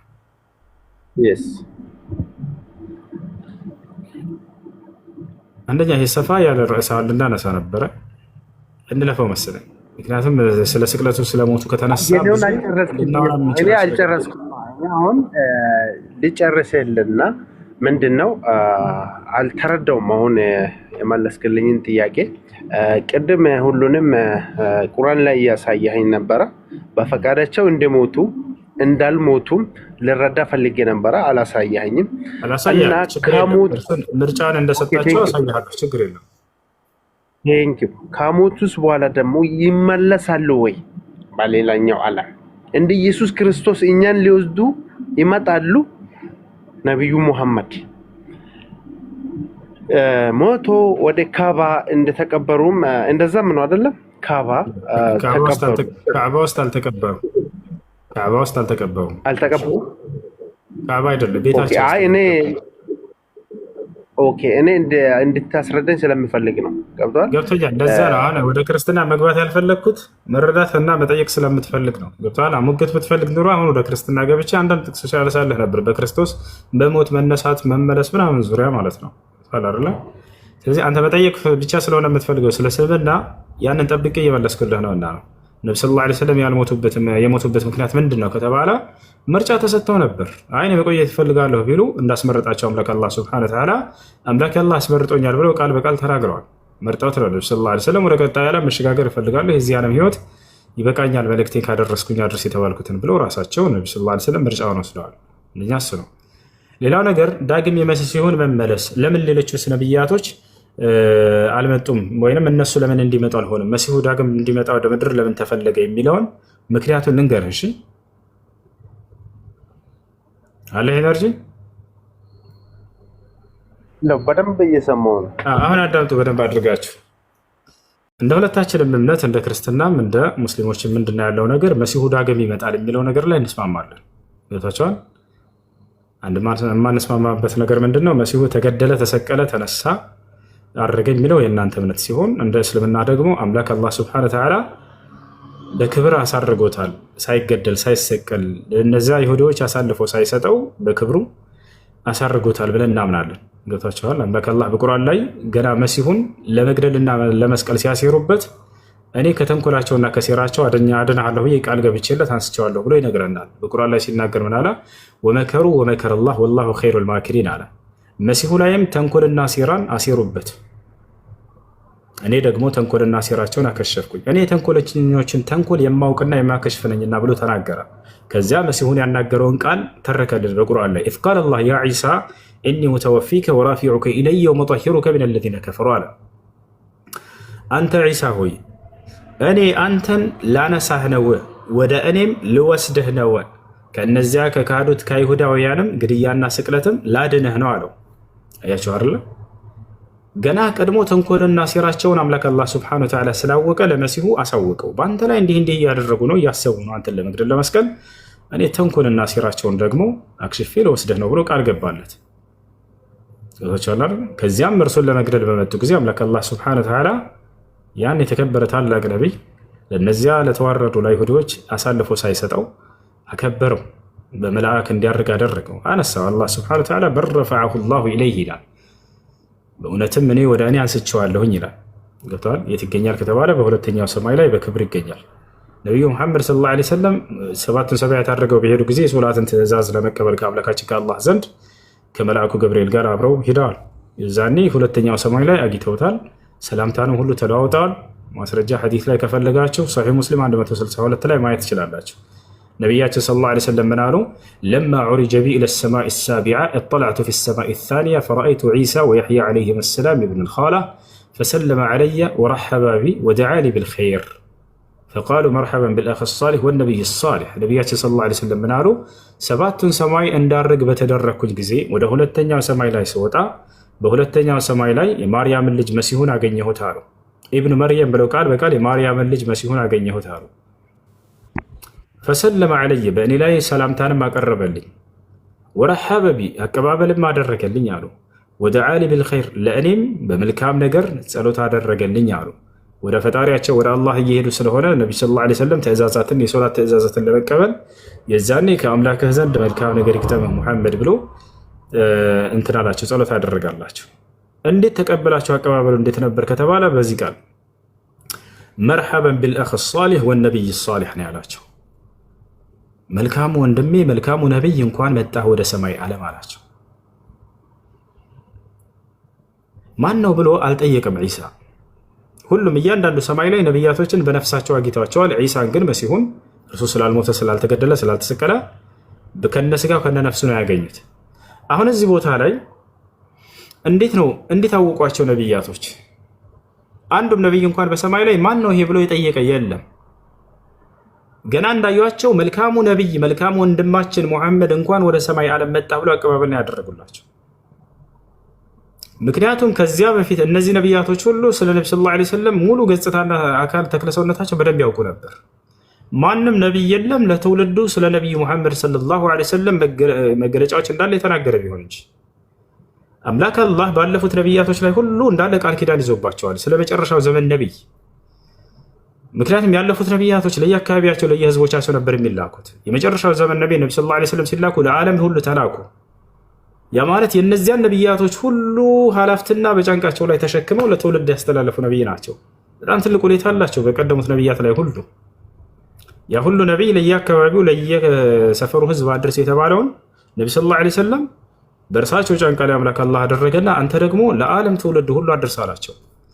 ቃል ኪዳን ይዞባቸዋል ያለፉትን ነቢያቶች ሁሉ። ማስረጃ አለው ከተባለ አዎ በሱራ አልዒምራን ላይ አምላክ አላህ ሲናገር ወኢዝ አኸዘ አላሁ ሚሳቀ ነቢይነ ለማ አተይቱኩም ሚን ኪታቢን ወሒክማ ثم جاءكم رسول مصدق لما معكم لتؤمنن به ولتنصرنه قال أقررتم وأخذتم على ذلكم إصري قالوا أقررنا قال فاشهدوا وأنا معكم من الشاهدين ከእያንዳንዱ ነቢያት ቃል ኪዳንን በያዝኩ ጊዜ አምላካችን አላህ እያንዳንዱ ነቢያት ቃል ኪዳን ይዞባቸዋል። ለማ አተይቱኩም ሚን ኪታቢን ወሒክማ ስለሰጠኋችሁ መጽሐፍና ስለሰጠኋችሁ ጥበብ ثم جاءكم رسول مصدق لما معكم ከዚያም በኋላ ከእናንተ ጋር ያለውን የሚያረጋግጥ የሆነ መልእክተኛ ነቢይ በመጨረሻ ዘመን በሚመጣ ጊዜ ለትؤمنن به ስለ እርሱ ልታምኑ ወለተንሱሩን እርሱንም ልትረዱት ከጎኑ ሆናችሁ። ያም ነቢይ ለየትውልዱ ይሄን ቃል ኪዳን ያስተላልፍ ነበር። ለዚህም ነው ከእርሳቸው በፊት የነበረውን ነቢይ ለናሙናነት ያክል አላህ በቁርአን ላይ ጠቅሷል። ከእርሳቸው በፊት የተላከው ነቢይ ማን ነበር ከተባለ መሲሁ ነው፣ ዒሳ ዓለይሂ ሰላም የማርያም ልጅ ዒሳ። ከእርሱ በኋላ ስለሚመጣው ነቢይ ለትውልዶቻቸው እንዳበሰረ በሱራ አል-ሶፍ ላይ ምዕራፍ 61 ቁጥር 6 ላይ ምን ይላል? وإذ قال عيسى ابن مريم يا بني إسرائيل إني رسول الله إليكم مصدقا لما بين يدي من التوراة ومبشرا برسول يأتي من بعد اسمه أحمد فلما جاءهم بالبينات قالوا هذا سحر مبين አለ። የማርያም ልጅ መሲሁ ለእስራኤል ልጆች እንዲህ ባላቸው ጊዜ አስታውስ፣ እናንተ የእስራኤል ልጆች ሆይ እኔ ወደ እናንተ የተላኩላችሁ የአላህ መልክተኛ ነኝ፣ ከእኔ በፊት ያለውን የሙሴን መጽሐፍ ተውራትን የማረጋግጥ ከእኔ በኋላ የሚመጣውን መልእክተኛ ስሙም አሕመድ ወይም ሙሐመድ የተባለውን የማበስራችሁ ነኝ አላቸው። አያችሁ ነቢያችን ሰለላሁ ዐለይሂ ወሰለም ምን አሉ? ሐዲስ ላይ ሲናገሩ አነ ዳዕወተ ቢኢብራሂም ወቢሻረተ አኺ ዒሳ አሉ። እኔ የአባቴ የአብርሃም የጸሎት ውጤትና የወንድሜ የመሲሁ ብስራት ነኝ አሉ። መሲሁ ስለ እርሳቸው እንዳበሰረ በዚህ በነገርኳቸው አንቀጽ ላይ። አሁን ወደ መጀመሪያው ልመለስላችሁ። ስለዚህ ነቢያቶች ማን ነው ይሄ ብለው ያልጠየቁት በራሳቸው ያወቋቸው ቀድሞ በእነርሱ አንደበት ላይ አምላክ ስለ ነቢዩ ሰለላሁ ዐለይሂ ወሰለም መገለጫ እንዳለ ነግሯቸው ስለነበር ነው። እንደ አዲስ ማን ነው ብለው አልጠየቁም። ሊአነሁም ያዕሪፉነሁ ምክንያቱም ያውቁታል። በእያንዳንዱ ነቢያት ላይ ይሄን አምላክ አላህ ሱብሓነሁ ወተዓላ ሰለላሁ ዐለይሂ ወሰለም አሳውቋቸው ነበር። አላህ በቁርአን ላይ ሲናገር አለዚነ አተይናሁሙል ኪታብ ያዕሪፉነሁ ከማ ያዕሪፉነ አብናአሁም ይላል። ሙሐመድ ሆይ እነዚያ ከአንተ በፊት መጽሐፍን የሰጠኋቸው ነቢያት ሁሉ የየራሳቸውን ልጆች እንደሚያውቁት የራሳቸውን አንተን ማን ነው ልጆቻቸው እንደሚያውቁ ያክል አንተን የሚያውቁሃል ብሎ ተናግሯል። አንተ ልጅህ ይጠፋል እንዴ? በአንድ ሚሊዮን ልጆች መካከል ቢቀላቀል ላ አይጠፋም በፍጹም። ከዛሊክ ልክ እንዲሁ ነቢያችን ሰለላሁ ዐለይሂ ወሰለምን ሰው ልክ እንደ ልጁ አንተ ልጅህን እንደምታውቅ ነቢ ሰለላሁ ዐለይሂ ወሰለምን እንዳለ ያለፉት ነቢያትና ተከታዮቻቸው ያውቋቸው ነበር በመገለጫቸው። እዚያም በሰማይ ቤት በሄዱ ጊዜ ነቢ ሰለላሁ ዐለይሂ ወሰለም ማን ነው ብለው ያልጠየቁት ለዚህ ነው። ምክንያቱም ተገልጾላቸው ስለነበር በእነሱም ላይ ያውቋቸው ነበር ገጽታቸውን ሁላ። እሺ አሁን እሱን ጨረስን። እንዳጠቃላይ መሲሁ ዳግም እንዲመጣ የሚደረገው እርሱ ብቻ ለምንድን ነው? ለምን ሌሎቹ ነቢያቶች እንዲመጡ አይደረግም የሚል ጥያቄ ነው እና እርሱን ልመልስላቸው። አዳምጡ። እርሱን ልመልስላቸው። አይሁዲዎች መሲህ ይመጣል ብለው እስካሁን ድረስ ይጠብቃሉ። ይህን ታውቃላችሁ። እስከ መቼ ድረስ ነው ይመጣል ብለው እየጠበቁ የሚቆዩት? ኢስላም ይናገራል። ነቢ ሰለላሁ ዐለይሂ ወሰለም ይሄን በትንቢት ደረጃ ተናግረዋል። ላ ተቁሙ ሰዓቱ ሐታ ተረው ዐሽረት ዓለማት ሰዓ፣ 10 የትንሣኤ ምልክቶችን እስክታዩ ድረስ ትንሣኤ አትቆምም ወይም ይህች ዓለም አትፈጸምም አሉ ነቢ ሰለላሁ ዐለይሂ ወሰለም። እነዚህ 10ቶቹ ምልክቶች ታላላቅ የትንሣኤ ምልክቶች ተብለው ይገለጻሉ። እንደ እስልምና አስተምህሮ ነቢ ሰለላሁ ዐለይሂ ወሰለም ይገለጿቸው። እነዚህ 10ቶቹ ምልክቶችን እስክታዩ ድረስ ትንሣኤ አትቆምም። 10ቶቹ ምልክቶች ከታዩ በኋላ ደግሞ ትንሣኤ ትቆማለች፣ ይህች ዓለም ፍጻሜዋ ይሆናል የዛኔ አሉ። የመጀመሪያው ምንድን ነው? መህዲ የተባለ ፍትሐዊ መሪ ለምድር ሰዎች መነሳቱ ነው። ዓለም በግፍና በበደል በተሞላች ጊዜ የዛኔ አምላክ አላህ ለምድር ሰዎች ፍትህን የሚያሰፍን አንድ ነቢይ ያስነሳላቸዋል። ይቅርታ፣ አንድ መልካም እንሳ ያስነሳላቸዋል። ሁለተኛው ምንድን ነው? ሐሰተኛው መሲህ መነሳቱ ነው። አሁን እዚህ ጋር ነው እንግዲህ አይሁዲዎችም እስከዚያ ዘመን ድረስ መሲሁ ይመጣል ብለው ይጠብቃሉ አሉ ነቢ ሰለላሁ ዐለይሂ ወሰለም። እስካሁን ድረስ ታውቃላችሁ፣ መሲሁ ይመጣል ብለው በተስፋ እየጠበቁ ነው አይሁዲዎች። እውነተኛው መሲህ መጥቶላቸው አንቀበልም ብለዋል። ማን ነው እውነተኛው መሲህ? የድንግል ማርያም ልጅ እርሱ ነው እውነተኛው መሲህ። አምላክ አላህ በነቢያት አንደበት ሁሉ መሲህ ይመጣል ብሎ የነገራቸው ስለ እርሱ ነበረ። መሲሁ ይመጣል ብሎ ነግሯቸው ነበር አምላክ አላህ ሱብሓነሁ ወተዓላ በነቢያቱ ሁሉ አንደበት። እውነተኛው መሲህ ማን ነው? ዒሳ ዓለይሂ ሰላም ናቸው፣ የማርያም ልጅ። ነገር ግን አይሁዲዎች ይህን መሲህ አንቀበልም ብለው ክደዋል። ታዲያ ክርስቲያኑ አይሁዶች የሚቀበሉት መሲህ ይመጣል ወይ ወደፊት? አዎ። ነቢ ሰለላሁ ዐለይሂ ወሰለም ሐሰተኛው መሲህ በሚነሳም ጊዜ አይሁዲዎች ለእኛ ቃል የተገባው መሲህ ይሄ ነው ብለው ይከተሉታል አሉ። ቃል በቃል ሲናገሩ ቃለ ነቢ ሰለላሁ ዐለይሂ ወሰለም የኽሩጁ ደጃል ሚን አርድ ኹራሳን ፈየትበዑሁ 70,000 የሁዲ ወዐላ ሩኡሲሂም ጠያሊስ አሉ። ሐሰተኛው መሲህ የዘመኑ ፍጻሜ ከመድረሱ በፊት ይነሳል አሉ። የዛኔም አይሁዳውያን ይከተሉታል። የጦር ልብሶችን ያደረጉና የለበሱ ሆነው የትም ቦታ ሲሄድ አብሮት ይከተላሉ። ከዚያ በኋላ ሶስተኛው ደረጃ ላይ ማን ይመጣል? እውነተኛው መሲህ ይመጣል። አሁን እዚህ ቦታ ላይ አይሁዲዎች ለምን እውነተኛውን መሲህ ሳይቀበሉ ቀሩ? ከዚህ በፊት የማርያምን ልጅ ወደፊት ሐሰተኛው መሲህ በሚነሳ ጊዜ ደግሞ ለምንድን ነው የሚቀበሉት ወደሚለው እንምጣ። አይሁዲዎች መሲህ ሲባል ጊዜ ሲጠብቁት የነበረው እንደቀደሙት ነቢያቶች በምድር ላይ ስልጣንን የሚያጎናጽፋቸው ምድራዊ መንግስትን የሚሰጣቸው የሆነ መሲህ ነበር ሲጠብቁ የነበረው። ልክ እንደነ ሙሴ፣ ልክ እንደነ ሰለሞን፣ ልክ እንደነ ዳዊት የበላይነትን የሚያጎናጽፋቸው በምድር ላይ የምድር መንግስትን የሚመልስላቸው አይሁድ ማን ነው? መሲህ ነበር የሚጠብቁት። ነገር ግን የማርያም ልጅ ዒሳ ዓለይሂ ሰላም መሲሁ በሚመጣ ጊዜ ኢየሱስ ሲሰብካቸው የነበረው ስለ ሰማያዊ መንግስት እንጂ ስለ ምድራዊ መንግስት አልነበረም። በምድር ላይ ስለሚያገኙት ጊዜያዊ መንግስት ጠብቀው ነበር። እነርሱ ገብቷቸዋል አይደል? በሮማውያን ቅኝ ግዛት እየተጨቆኑ ነው ያሉት። ያንን አንስቶ እርሱ የበላይነትን የሚያጎናጽፋቸው መሲህ ነበር የጠብቁት፣ ምድራዊ መንግስትን የሚያቋቁምላቸው ባጭሩ። ነገር ግን መሲሁ ዒሳ ዓለይሂ ሰላም ሲሰብካቸው የነበረው ስለ ምድራዊ መንግስት ሳይሆን ስለ ሰማያዊ መንግስት ነበር። በሰማይ ላይ እንዲህ ታገኛላቸው እያለ ነበር ሁሌ የሚሰብካቸው። እነዚህ ሰዎች ይሄ ለእኛ ቃል የተገባው መሲህ አይደለም ብለው አስተባበሩት። አንተ በተአምራዊ መንገድ የተወለድክ ሳትሆን በዝሙት ነው የመጣኸው ብለው ዋሽበት ቀጥሉ። እሱ ሶሪ ተመልሼ እገባለሁ። ስራ ቦታ ነው ያለው፣ ዘጋግቼ ልብስ። አይ አብሽር፣ ችግር የለም። ትምህርቱን ቀጥል። ደግሞ በጣም ነው ማከብሬ፣ ደስ ይለኛል። ያንተ ትምህርት እከታተላለሁ ሁሌ። በጣም ነው የምወደው ወንድሜ። እመለሳለሁ ሰርጋ። አብሽር፣ ደስ እና ስለዚህ አስተባብለውት ነበር እርሱ። ለምን? እነሱ ሲጠብቁት የነበረው ምድራዊ ስልጣንን ምድራዊ መንግስትን የሚያጎናጽፋቸው ነበር። ገብቷቸዋል አይደል? ነገር ግን መሲሁ ሲሰብካቸው የነበረው ስለ ሰማያዊ መንግስት ነው። በሰማይ ላይ እንዲህ ታገኛላችሁ፣ መንግስቴ በሰማይ ነው ሲላቸው አታስታውሱ? መጽሐፋቸው ላይ እነሱ የሚፈልጉት ምድራዊ መንግስትን ነበር ዘንድ ያቆናጥጣቸው። እሱን ሳይቀበሉት ቀሩ። ያኛው ሐሰተኛው መሲህ ግን በሚመጣ ጊዜ ምድራዊ መንግስትን ያሳያቸዋል። ለዚያ ነው የሚቀበሉት። የዚህ የምድር ስልጣን እና ግዛት ለእኔ ነው ብሎ እንትን ይናገራል። የዚህ ዓለም አምላክ ነኝ በቃ ይላቸዋል። በምድር ላይ ስልጣንን መንግስትን የሚያጎናጽፈን መሲህ ቃል መጥቷልና በቃ እርሱ ነው ብሎ የዛኔ ይቀበሉታል። ነቢ ሰለላሁ ዐለይሂ ወሰለም ሲናገሩ ሐሰተኛው መሲህ ሲነሳ የዛኔ አይሁዳውያን ለእኛ ቃል የተገባው መሲህ ነው ብለው ይከተሉታል። ስለዚህ አምላክ አላህ ሱብሓነሁ ወተዓላ ምን አደረገ? እውነተኛውን መሲህ አነሳው። ገብቷቸዋል። የዛኔ የትንሣኤ ቀን በሚመጣ ጊዜ ሐሰተኛው መሲህ በሚነሳ ጊዜ አይሁዳውያኖች ለእኛ ቃል የተገባው መሲህ ይሄ ነው ብለው ዓለምን እያሰሱ እያለ ከእርሱ ጋር አላህ እውነተኛውን መሲህ ሊያወርደው ይገባል። የዛኔ ነው የሚያወርደው በሶስተኛው ደረጃ ላይ። ሐሰተኛውን መሲህም የዛኔ ያጠፈዋል። ገብታችኋል አይደል? ታዲያ ሐሰተኛውን መሲህ ማጥፋት ያለበት ማን ነው? ከእርሱ ጋር ትስስር ያለው እውነተኛው መሲህ መሆን ስላለበት ነው አምላክ አላህ በሕይወት ያስቀረው መሲሁን። አብርሃም መጥቶ ቢገድለው ሐሰተኛውን መሲህና ቢያጠፋው ያስኬዳል ጥበቡ? አያስኬድም ነበር። ምክንያቱም አብርሃም ከሐሰተኛው መሲህ ጋር ግንኙነት የለውም። ነቢዩ ሙሐመድ ሰለላሁ ዐለይሂ ወሰለም መጥተው ቢያጠፉት ሐሰተኛውን መሲህ ያስኬዳል? አያስኬድም ነበር ጥበቡ። ማን ነው ማጥፋት ያለበት? ያ ያስተባበሉትና የካዱት እውነተኛው መሲህ መጥቶ ነው ራሱ ያንን ሐሰተኛው መሲህ ማጥፋት ያለበት። ይሄ ነው ጥበቡ የሚያስኬደው። ገብታችኋል?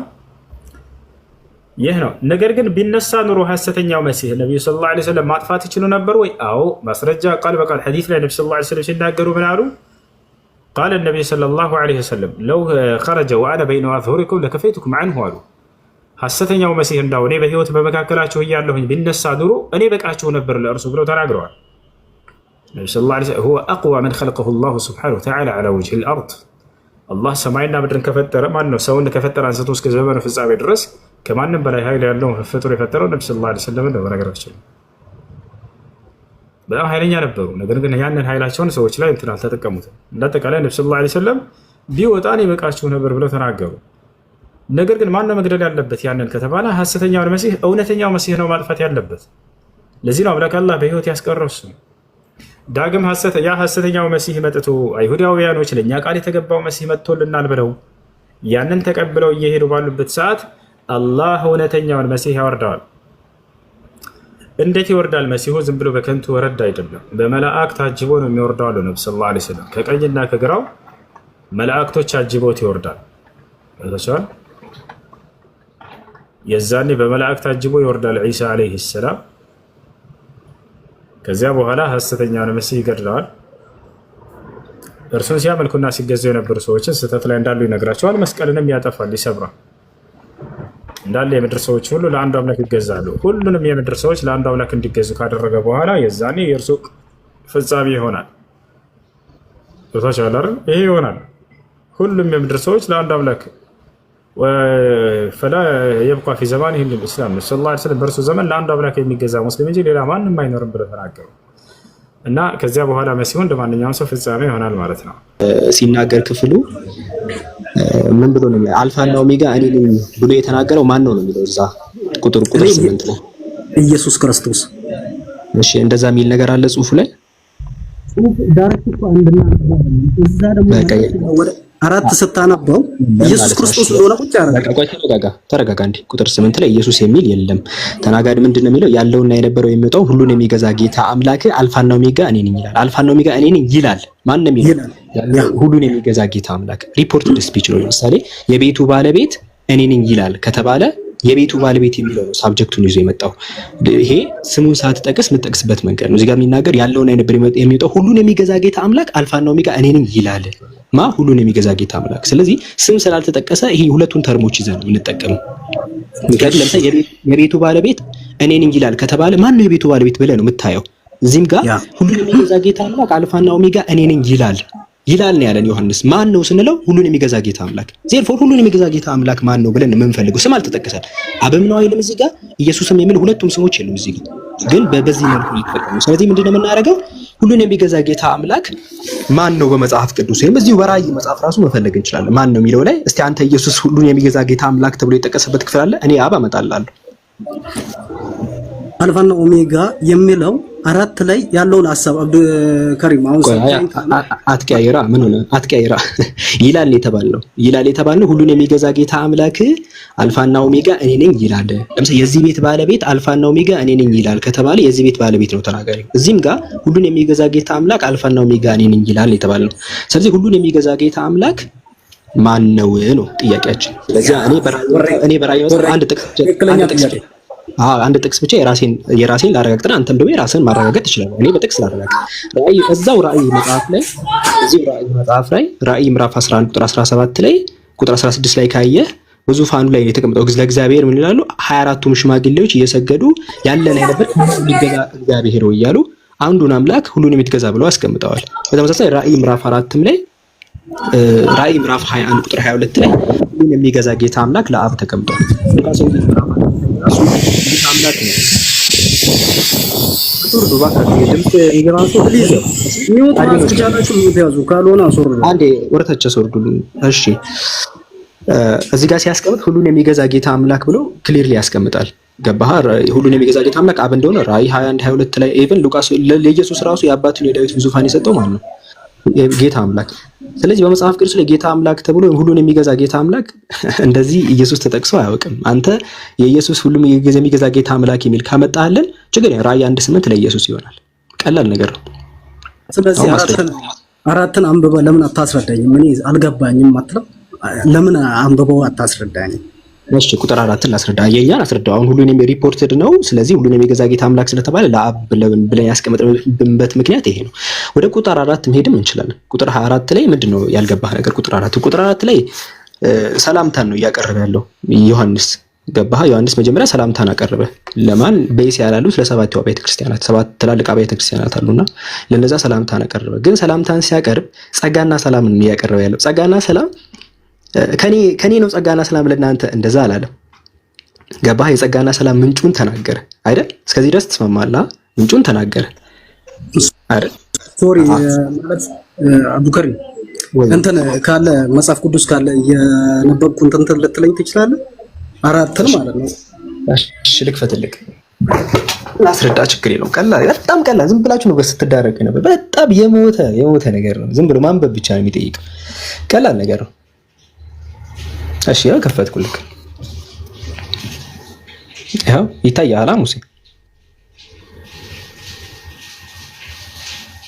ይታያል። ይታየኛል። በቃ እዚህ ጋር ሲጀምር ዮሐንስን በእስያ ላሉት ለሰባቱ አብያተ ክርስቲያናት አለ። ሊያቀርብ ያለው ምን እንደሆነ ታውቃለህ? ጸጋና ሰላምን ለእናንተ ይሁን ሊል ነው። ጸጋና ሰላም ግን ሲያቀርብ ከራሱ እንዳልሆነ ሊናገር ነው። ለሰባቱ ከራሴ አይደለም ብሎ ሊናገር ነው። ከዛ ለምሳሌ ግሪኩ ላይ ካየው አፖ ይላል። እንግሊዘኛው ደግሞ ፍሮም ሶስቴ ነው ፍሮም ያለው።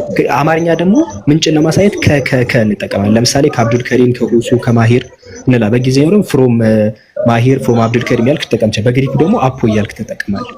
ልክ እዚህ ጋር 3 ጊዜ ነው ያለው ምንጭ ማለት ነው። የመጀመሪያው ካለውና ከነበረው ከሚመጣው ማለት። ከዛ ቀጠለ አይደለ? በዙፋኑ ፊት ካሉት አለ። የሚመጣው ያለው ማንን ነው? እንዲህ እያስረዳኝ ቃል በቃል እያስረዳኝ እንድትል ነው።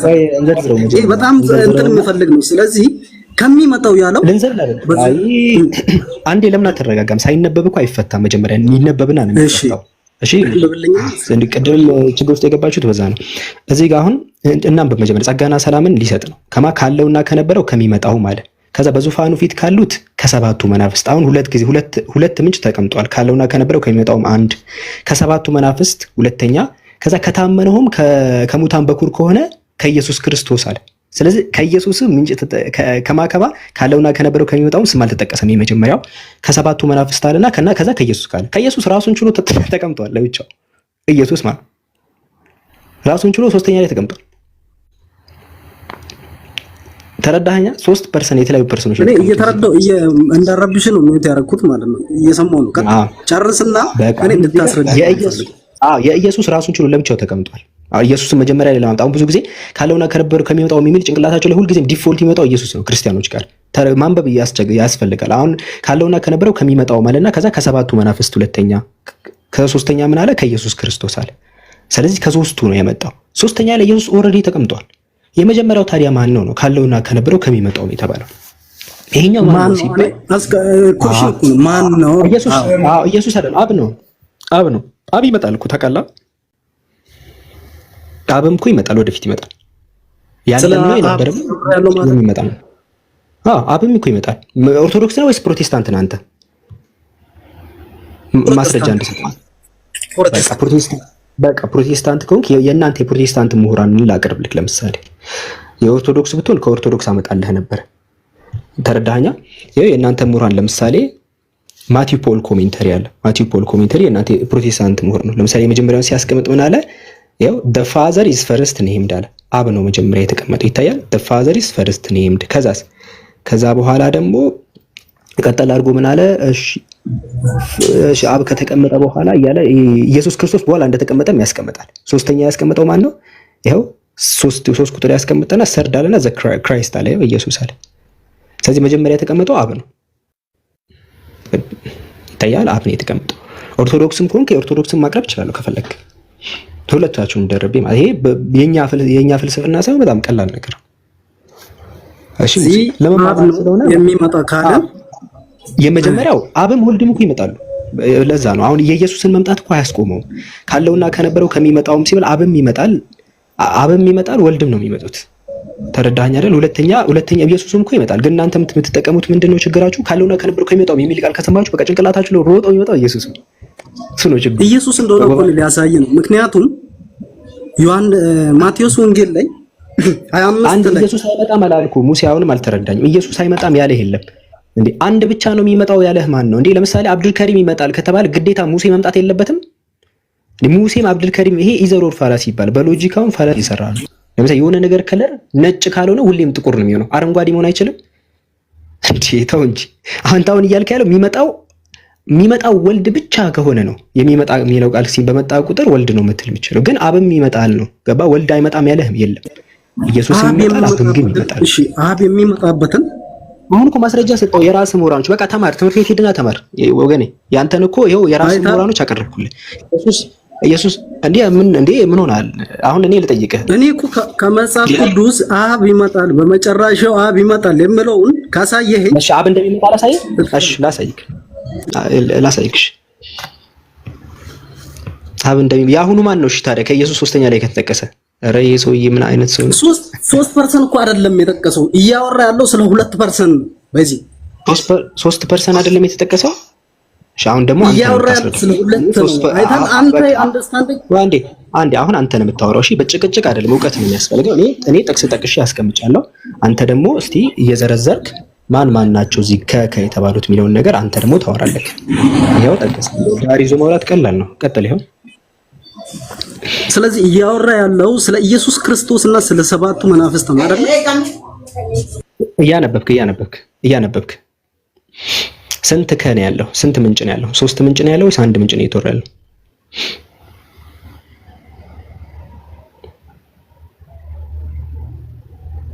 ይሄ ግምት እያነበብክ ይሄ እኮ ምንም አነበብነው ደግመን ደጋግመን አነበብን። የፈታሁት 3 ምንጭ ፍሮም ነው ያላሉት አብያተ ክርስቲያናት ያወራው። አንዴ ተረጋግቆ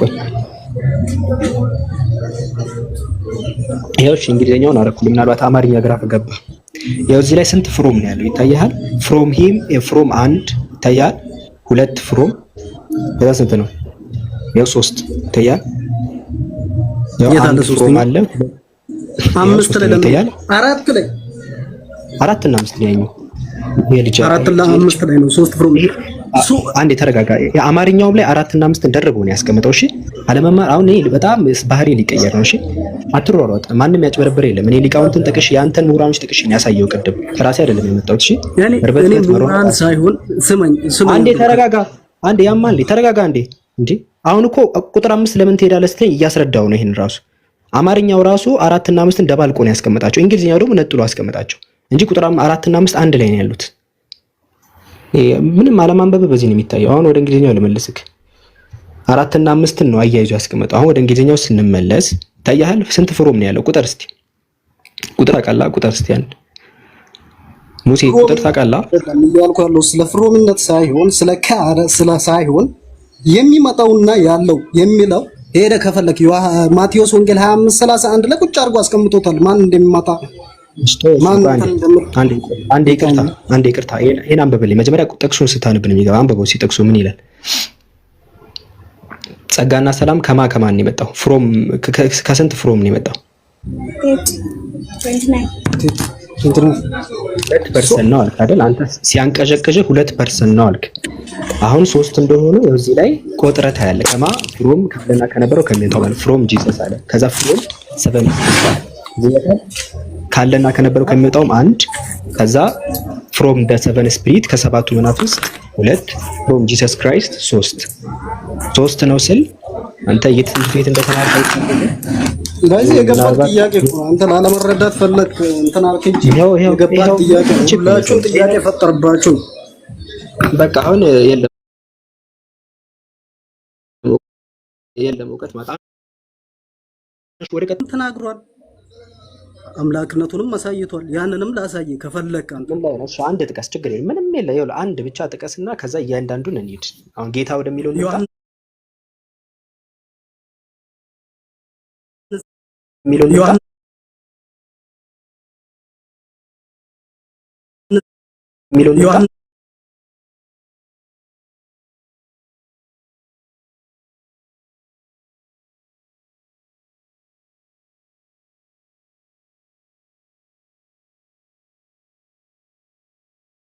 ለምንድን ነው ፍጡር የምትለው? ፍጡር ነው አይደለም? ፍጡርነቱ እሱ ፈጣሪ ነው። ፍጡር መሆን ይችላል፣ ፈጣሪ መሆን ይችላል።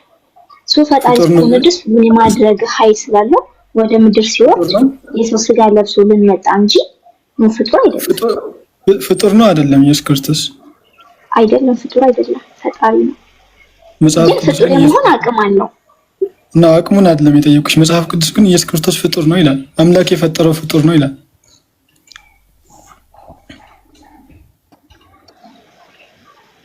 ከብሉይ ኪዳን ሳይሆን ከአዲስ ኪዳን እኔ ፍጡር ነኝ ያለበትን ፓርት ካለ ሳይሆን ግን ከብሉይ ኪዳን አይደለም ከአዲስ ኪዳን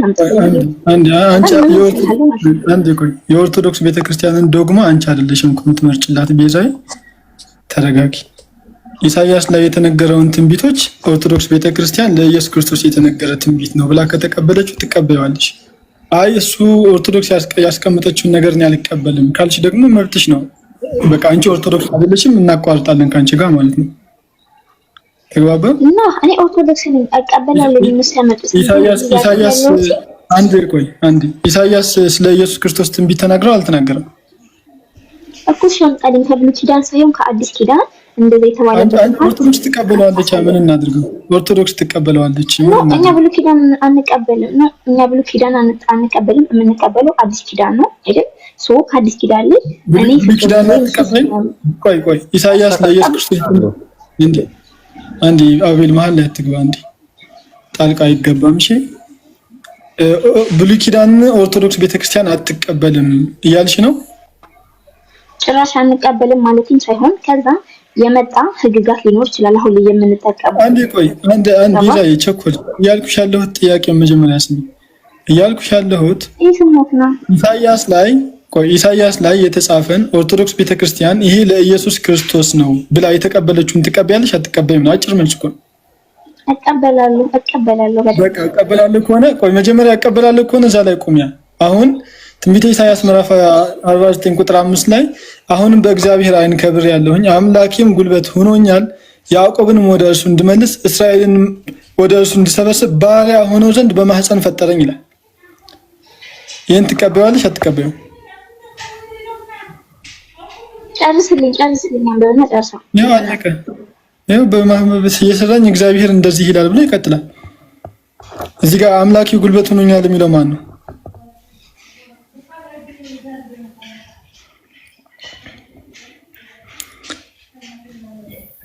ሄሎ እየሰማኩ ነው። ቀጥል። ማን ነው አምላኬ ጉልበት ሆኖኛል የሚለው? እሺ ራቅ አድርገው በጣም ወደ ካሜራው ቅርብ አለኝ። ሙሉን አንብበው። ያው እሺ አንብቤ አሁን በእግዚአብሔር ዓይን ከብር ያለሁና ከዛ በኋላ የለም ከብር ያለሁኝና ብሎ ሸፍኖታል። ትንሽ አምላኬ ጉልበት ሆኖኛል ያዕቆብን ወደ እርሱ እንድመልስ እስራኤልንም ወደ እርሱ እንድሰበስብ ባሪያው በሆነው ዘንድ ከማህፀን ጀምሮ የሰራኝ እግዚአብሔር እንዲህ ይላል። እዚህ ጋር ለማን ነው ጉልበት የሆነው? እግዚአብሔር አምላክ ለማን ነው ጉልበት የሆነው?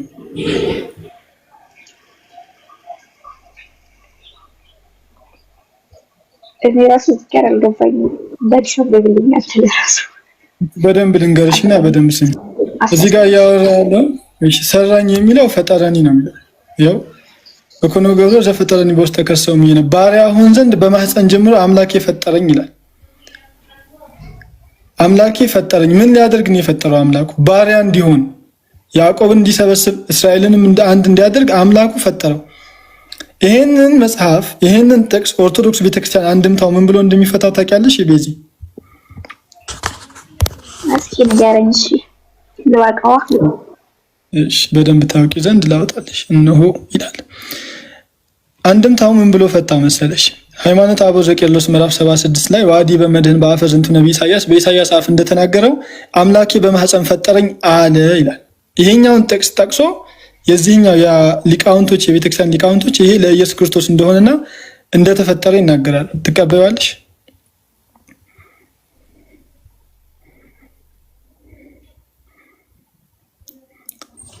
ሄሎ አዎ እቀበለዋለሁ። የምቀበልበት ምክንያት ፍጡር ጎበዝ ትቀበያለሽ። ኢየሱስ ክርስቶስ አምላኩ የፈጠረው ፍጡር ነው። ይሄን ትቀበያለሽ። ያንን ፍጡር አብ ነው። አምላኬ ፈጠረኝ ነው የሚለው። አብ አይልም እኮ ቤዛዬ። ምን እናድርገው? አብ አይልም፣ አምላኬ ነው የሚለው። አምላኬ ነው የሚለው። አብ አላለው፣ መንፈስ ቅዱስ አላለም። ያትገረም እዚህ ጋር ብቻ አምላኬ እዚህ ጋር በማለት ብቻ ይግረምህ። ሀታ ሲሰቀል ለራሱ አምላኬ ለምን ተውከኝ ብሏል። አንድ ተረጋጊ። መገረሙ ለኔ ተውልኝ። እኛ ተገረምን እኮ እያልኩሽ ያለሁት አምላክ ፈጥሮታል አልፈጠረውም? ኢየሱስ ክርስቶስ አምላክ ሳይሆን አብ ነው። አብ ወልድ መንፈስ ቅዱስ። እዚህ ጋር አሁን እናንተ አምላክ የሚለውን ቀጥታ እናንተ ወደ አምላክ ነው ወሰዳችሁት። ግን ነው አይደለም ወዲስ ነው ሰደው። ቆይ አንድ ቤዛዬ፣ ይሄ አምላኬ ይላል። ምን እናድርገው? ይሄ አምላኬ ካለ ምን እናድርገውኛ? ምን እናድርገው? እንቀይረው? ከእንደ አዲስ እናሳትመው? በቃ አንዴ ምን ታደርጊያለሽ መሰለሽ ቤዛ? አንድ ነገር ብቻ አልጠይቅሽ። አንድ ነገር ብቻ በቃ ዴር ላድርግሽ። አንድ ነገር ብቻ በዚህ ጥቅስ መሰረት ቀጥታ አንብቢውና ኢየሱስ ክርስቶስ አምላኩ የፈጠረው ባሪያ ነው። ምክንያቱም አምላክ የፈጠረኝ ባሪያ ነኝ ስለሚል እንደዛ በይ። ድገሚው። ይሄን ጽሑፍ ብቻ ድገሚ። ይሄን ሀቢቢ አይግረምህ። እዚህ ጋር ብቻ አምላክ ማለቱን ድገሚው። ችግር የለውም። የተጻፈ የነበረ ነገር ስለሆነ ይሄለው አለሁ። ነገር ግን ሰማኝንም ያነገርኩት ነው አይደለም እኮ ነው። ሰማኛ መጀመሪያ ድገሚልን። ምን ብለሽ ትደግሚልናለሽ መስለሽ? ልክ ኢየሱስ ክርስቶስ እንደመሰከረው አንቺ አምላኩ ፈጥሮታል፣ ጉልበትም ሆኖታል፣ ባሪያ እንዲሆነው ዘንድ በማህፀን ፈጠረው ብለሽ ተናገሪ። ድገሚ። ነው አምላኩ አይደለም የፈጠረው አብ። አምላክ ይላል። ይሄንን ድገሚው። ይሄ ብሉይ ኪዳን ነው እኔ አይደለም። ድገሚው። ምን ችግር አለው? ይሄ የአምላክሽ ቃል አይደለ? ድገሚው። ይኸው አምላክ የፈጠረኝ አለ። አምላኩ ፈጠረው በይ። ነው ይሄ እኮ ብሉይ ኪዳን ነው እንዴ? እኔ እኮ እየነገርኩ ነው። አንተ እንደዚህ ያልክበትን ፓርት እኔ እኮ በሌላ እየነገርኩ እያስረዳሁት ነው። በሌላ አትንገሪኝ። በዚሁ ድገሚልን። ምን ችግር አለው? እሺ በቃ እሺ፣ ሚውት አድርጊ አንቺ። አቤል አለ። አቤል ከማውራቱ በፊት ወንድሞች ማሂርን፣ ረመዳንን፣ ንጽጽር የሚለውን አንዋርን፣ ዛኪርን ፎሎ አድርጓቸው 1500 ሰዎች። ባረከላሁ ፊኩም። ሽኩራን እህቴ። አቤል አለ። ኦርቶዶክስ ነህ? ይህንን ቃል ድገምና አንብበው። አምላክ ለኢየሱስ ክርስቶስ ጉልበት ሆኖታል፣ ባሪያ እንዲሆነው በማህፀን ፈጥሮታል ብለህ ይህንን ቃል ራሱ ደግመህ አንብብ። ሳትጨምር ሳትቀንስ አንብበው።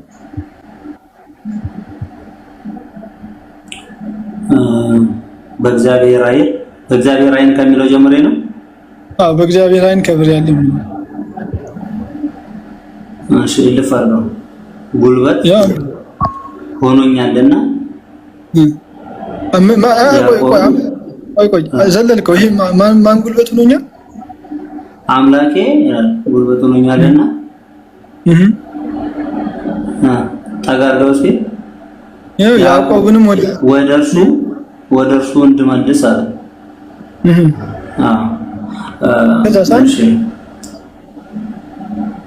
አንብቤዋለሁኝ። አሁን ምን አለ መሰለህ እኔ አንብበው ጨርስልን። እዚህ ጋር ምን አስቆመ? ጨርሰው። እሺ ጠጋርገው። እሺ ጠጋርገው። አንብበው። ችግር የለውም። ምን ያነብልሃለሁ? ምንም ችግር የለውም። ጎበዝ አንብበው። ያዕቆብን ወደ እርሱ እንድመልስ እስራኤልንም ወደ እርሱ እንድሰበስብ። ይሄ ለምን ዘለልከው? ባሪያ የሚል ባሪያ ይቆራረጣል ግን ኧረ ይቆራረጥ የሚሰማው ተጋርገው እስከባ ወደዚህ ወር ወዴት ላድርግልህ? ያው ሲያምብ ከኔ ጋር ትንሽ የኮኔክሽን ችግር ይመስለኛል። አሁንም ኦኬ በጣም ነው እንጂ አሁንም በእግዚአብሔር አይን ከብር ያለ እሺ አራም ብል ወደዚህ ትንሽ ወደ ፋግልኛ ከማህፀን ጀምሮ የሰራኝ እግዚአብሔር እንዲህ ይላል። እሺ አምላኬ ቆይ አሁን ይሄ ነገሮች አንዴ ቆይ እንድታስነሳ ቆይ ይሄ እግዚአብሔር በእግዚአብሔር ከብር ያለው አምላኬም ጉልበቱ ነው ያላል። ይሄ ለኢየሱስ ክርስቶስ ነው አይደለ? ኦኬ እስኪ አሁን አንተ ይሄንን ጥቅስ ራሱን ድገመው። ኢየሱስ ክርስቶስ አምላኩ በማህፀን ፈጥሮታል ባሪያ እንዲሆን ተፈጠረ። በዚህ ጥቅስ መሰረት ምንም ሳጨምር እሺ በዚህ ጥቅስ መሰረት ምን አለ መሰለህ? አሁን ኢየሱስ ስንናገር ዮሐንስ ወንጌል ምዕራፍ 1 ላይ መጀመሪያ አቤል ሀቢቢ መጀመሪያ ድገምልን። ምን ብለህ ትደግማለህ መሰለህ? ኢየሱስ አምላኩ ፈጥሮታል ባሪያ እንዲሆን ያቀድም ድምጻለህ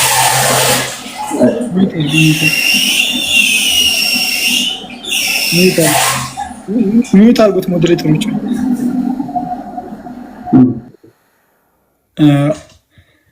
ምንድን ያስፈራችሁ? ድገሙት። በቃ አምላኬ ፈጠረኝ ባሪያ አደረገኝ አለ። ባሪያ ነው በሉ። ይሄም አለሽ ምንም እንኳን አልጠየቅናችሁ። ለህማ እዚህ ጋር ልክ ነህ እኮ። እሺ ጨርስ።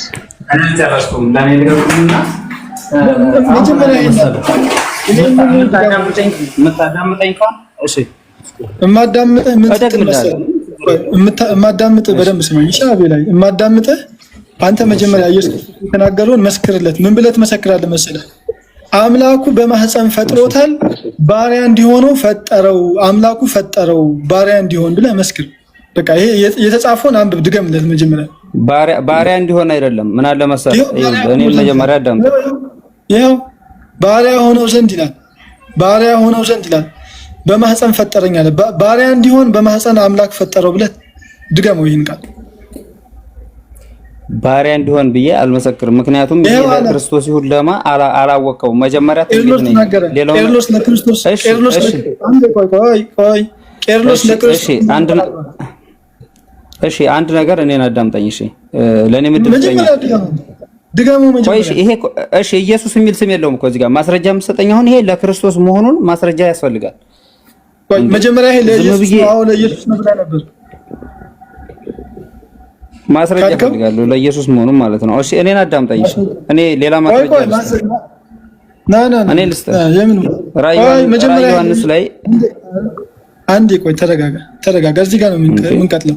ማስረጃ ይሄ ለኢየሱስ ክርስቶስ ማስረጃ መሆኑን ንገረኝ ብለሃል ቅድም። አዎ ለኢየሱስ ነው ብለህ ለኢየሱስ መሆኑን። እሺ እኔን አዳምጠኝ።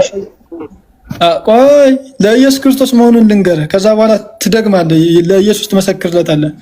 ሃይማኖተ አበው ዘቄርሎስ ምዕራፍ 76 ከቁጥር 19 ላይ ዳግመኛ መድን ክርስቶስ ከድንግል ስለመወለዱ በኢሳይያስ አፍ ብዙ ስራ ሰራ ዘንድ ያዕቆብንም አንድ አደርግ ዘንድ በማህፀን አምላክ የፈጠረኝ አለ ብሎ ተረጎሙ። አንድምታው ይሄ ነው። አሁን ለኢየሱስ ክርስቶስ መሆኑን ሰምታል፣ ድገመው የኢየሱስ ክርስቶስን ትምህርት ድገም። እስኪ ድገም። አምላኩ ባሪያ እንዲሆን ፈጠረው ብለህ ተርጉም። እንደዛ የሚል ነገር ነው ያልተረጉም። ምክንያቱም ይሄ ለክርስቶስ እንደሆነ አላምንበትም። ባሪያም ነኝ ትንቢት ነው ይሄ። ባሪያ ነኝ አላለም። እኔ ራዕይ ዮሐንስ ምዕራፍ 22 ቁጥር 12 ላይ ወርዶ አንብበው። እንሆት በቶሎ እመጣለሁ። እኔን አዳምጠኝ። ክርስቶስ ኢየሱስ ጌታ እንደሆነ እሱ የሚለው የራስን ብቻ አይደለም ነው። ይሄ መረጋጋት ራዕይ ዮሐንስ ላይ እሺ፣ ራዕይ ዮሐንስ ላይ አውጣልኝ እና ንገረኝ። እሺ አረ ተረጋጉ፣ አንዴ ተረጋጉ፣ ሰከን በሉ። አዎ አምላካችሁ ባሪያ ነው ሲባል እኮ በጣም ነው የሚያሳዝነው። አሁን ይሄንን አንብበው። ባሪያ ሊሆን አይችልም። ይኸውልህ ክርስቶስ ፍጡሩም ፈጣሪም ነው። ምክንያቱም በስጋ ይኸውልህ ሰው ነው። በስጋ ሰው ነው። ባሪያ ነኝ አለ ዮሐንስ ወንጌል ምዕራፍ 1 ቁጥር 1 ላይ ይኸውልህ ቃል ነው። ቃል ደግሞ ስጋ ነው የሆነው። ያ ምንድነው? ራሱ አብ ስጋ የሆነው ወደዛ እንመጣለን። አንተ ባሪያ ነው ስትለኝ አምላክነቱን የሚመሰክር እኮ እያመጣሁልህ ነው። አንተ ባሪያ ነው ካልከኝ እሺ እኔ አንዴ ኧረ እባካችሁ ክርስቲያኖች ምን ሆናችሁ? ተረጋጉ። መጀመሪያ መቼ ለኔ ሰጠኝ? አሁን እኮ እኔን እኮ ይኸውልህ፣ አሁን አንተ ብቻ ነህ ቦታውን ይዘህ ያለው። ለእኔ ቦታ እየሰጠኝ አይደለም። መናገር አልቻልኩም እኮ እድል የምሰጥህ አንዴ ቆይ፣ እድል የምሰጥህ አንዴ ቆይ። አቤል ላይ ተረጋጋ። ምን ሆነህ ነው? እድል የምሰጥህ የተጠየቀውን ብቻ ስትመልስ ነው። የተጠየቁትን ብቻ ነው የምትመልሰው። አሁን ሌላ ጥቅስ ስታመጣ ወደዛ እንሄዳለን። አሁን እያልኩ ያለሁት እዚህ ጋር እዚች ጥቅስ ላይ ቁም። በእግዚአብሔር አይን ከብር ያለሁ እያለ ያለው ማን ነው? ትንቢት ተናጋሪው ነብይ ነው። ይሄ ማን ነው እንደዚህ እያለ ያለው? ኢሳይያስ። አምላኬም ጉልበት ሆኖኛል እያለ ያለው ማን ነው? ኢሳይያስ። ያዕቆብንም ወደ እርሱ እንድመልስ እስራኤልንም ወደ እርሱ እንድሰበስብ ባሪያ ሆነው ዘንድ በማህፀን ፈጠረኝ የሚለው ማን ነው? ኢሳይያስ ነው። ማን ሊሆን ይችላል? ትንቢቱን የጻፈውም ኢሳይያስ እስራኤልና ያዕቆብ እንዲሰበስብ ተልኳል። እና አሁን ኢየሱስ ነው እያልከኝ ነው? ኢየሱስ ፈጣሪ አይደለም እያልከኝ ነው? አይደል ነው አውቃለሁ። ብቻ እንደዛ ነው የምታስቡት እናንተ። አሁን እኔም እንዴት እንደማስበው አይደለም እየጠየኩ ያለሁት፣ ባይብልን ነው እየጠየኩ ያለሁት። ኢሳይያስ እስራኤልን እንዲሰበስብ ያዕቆብን አንድ እንዲያደርግ ዘንድ ተልኳል ወይስ አልተላከም? እንደዛ ብለህ ከመጣህ ሙሴ እስራኤልን አንድ አድርጓል። ልንገርህ፣ በዛ ልክ ከመጣህና ትንቢቱን ከተረጎምከው ሙሴ ከባርነት ቤት ከግብጽ ምድር በእግዚአብሔር እገዛ የእስራኤልን ሕዝብ ሰብስቦ ከግብጽ ምድር አወጥቷቸዋል። ከባርነት ያወጣቸውም ሙሴ ነው። በዛ ልክ ከመጣህ ለትንቢቱ ምላሽ ከፈለክ ማለት ነው። ግን እድሉን ስጠኝና እኔም ልናገር። እስኪ ተንተና አድርጌ ልናገር። እሺ፣ ያንተ ጥያቄ እንዳለ ሆኖ እኔ ተንተና አድርጌ ልናገር። መተንተን ይቅርብህና ባጭሩ መልስ እያልኩ ያለሁት ይሄ ጥቅስ ስለ ኢሳይያስ ነው የሚያወራው? ስለ ኢየሱስ ነው የሚያወራው? ስለማን ነው የሚያወራው? ይሄ ለኢየሱስ በፍጹም ሊሆን አይችልም፣ በእኔ እምነት ማለት ነው። ምክንያቱም ኢየሱስ ባሪያ ሊሆን አይችልም። በቃ ይሄ ግልጽ ነው። ለኢየሱስ ክርስቶስ ባሪያ ነው ካልከኝ እኔ ባሪያ ነው ብዬ አላምንም። ለእኔ ፈጣሪ ነው ብዬ ነው። እሱ ማስረጃ ልናገር ላምጣ እስኪ። ለእኔ አንድ ቤተክርስቲያንን ትክዳታለህ ማለት ነው። ሃይማኖተ አበው ዘቄርሎስ ዋዲ በመድን በአፈ ዝንቱ ነብይ ኢሳይያስ በእንተ ልደቱ መድንግል ወበት ተጸነስኩ ይላል። በማህፀን ተጸነስኩኝ እስራኤልንም አንድ አደርግ ዘንድ ዋስተጋብ ዝርዋን እስራኤልንም አንድ አደርግ ዘንድ ልክ ኢሳይያስ 49 ላይ የተጠቀሰውን ጥቅስ ጠቅሶ ማለት ነው። አንድምታው ከዛ ምን አለ? ያዕቆብንም እሰበስብ ዘንድ በማህፀን ተፈጠርኩኝ አለ ይላል። ሃይማኖተ አበው ዘቄርሎስ ምዕራፍ 76 ከቁጥር 21 ላይ ደግሞ እዛው ዝቅ ብሎ ዳግመኛ ያዕቆብን ወገን አንድ ለማድረግ እስራኤልን ለመሰብሰብ ለማዳን አገልጋይ እሆን ዘንድ በማህፀን ተፈጠርኩ የፈጠረኝ እግዚአብሔር እርሱ ይወደኛል ብሎ ተናገራለ። ይሄ ኦርቶዶክስ ቤተክርስቲያን ናት። ውሸታም አንተ ነው። ውሸታም ወስን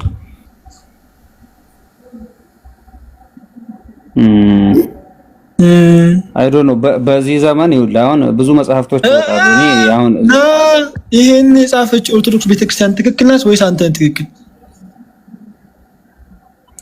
በእኔ እምነት ኢየሱስ ባሪያ ነው ብላ የምታምን ከሆነ ጸሐፊው ነው በስተት የሰራው ብዬ ነው የማምነው። እኔ የማምነው 81 አሃዱን ነው የማምነው። እኔ 81 አሃዱን አምናለሁኝ። በዛ ልክ ነው የምራለው። ቄርሎስ ውሸታም ነው ማለት ነው። ኦርቶዶክስ ቤተክርስቲያን ቄርሎስ ውሸታም ነው። በዚህ እንስማማ።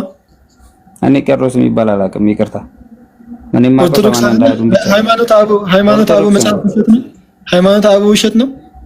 81 አሃዱን ብቻ ነው የማውቀው። እኔ ሌላ መጽሐፍ አንብቤ አላውቅም።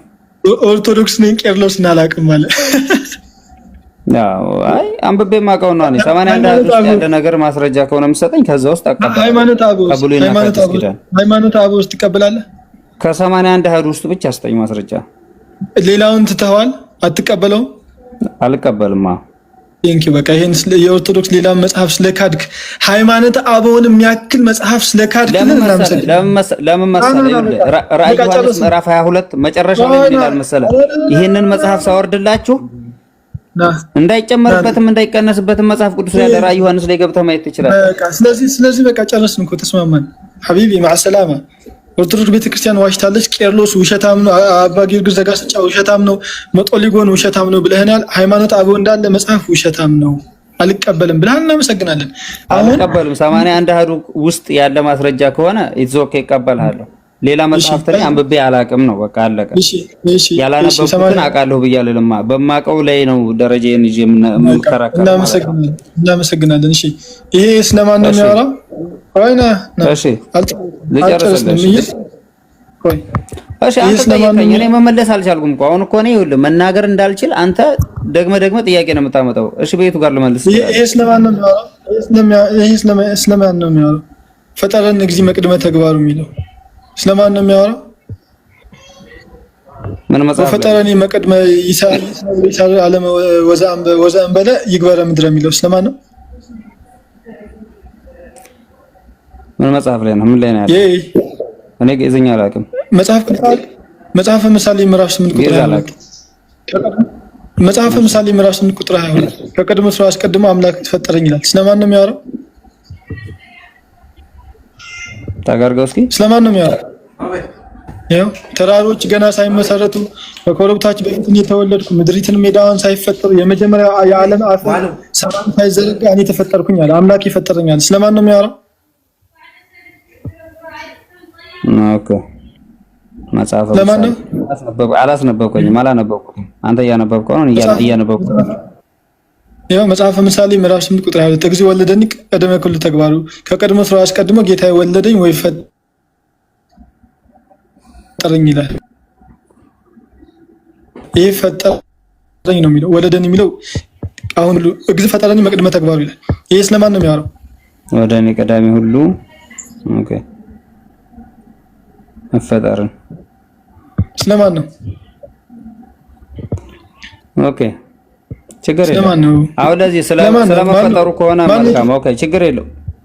ኦኬ አሁን እዚህ ጋር ችግር ማለት ቆይ እዚህ ጋር አምላክ ከምድር እሺ እኔ መመለስ አልቻልኩም። አሁን እኮ ይኸውልህ አንተ ትጠይቀኛለህ እኔ እንድመልስ ለምን አታደርገኝም? እዚህ ጋር ቁመህ መልስ። ስለማን ነው ይሄ?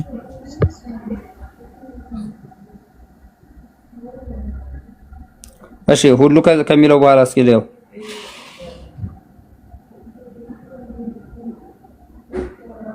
ወለደኒ ቀዳሚ መፈጠርን እስከ ሁሉ ተግባር ከሁሉ ስራ አስቀድሞ ወለደኝ ይላል። ይሄኛው መጽሐፉ ሃርድ ኮፒው ካለ ወለደኒ ፈጠረኒ ነው የሚለው።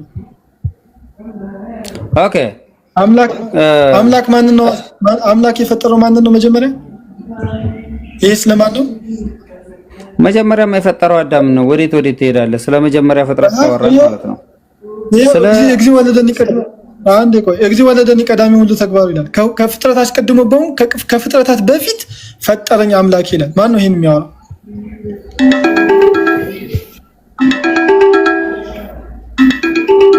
አልገባኝም ግን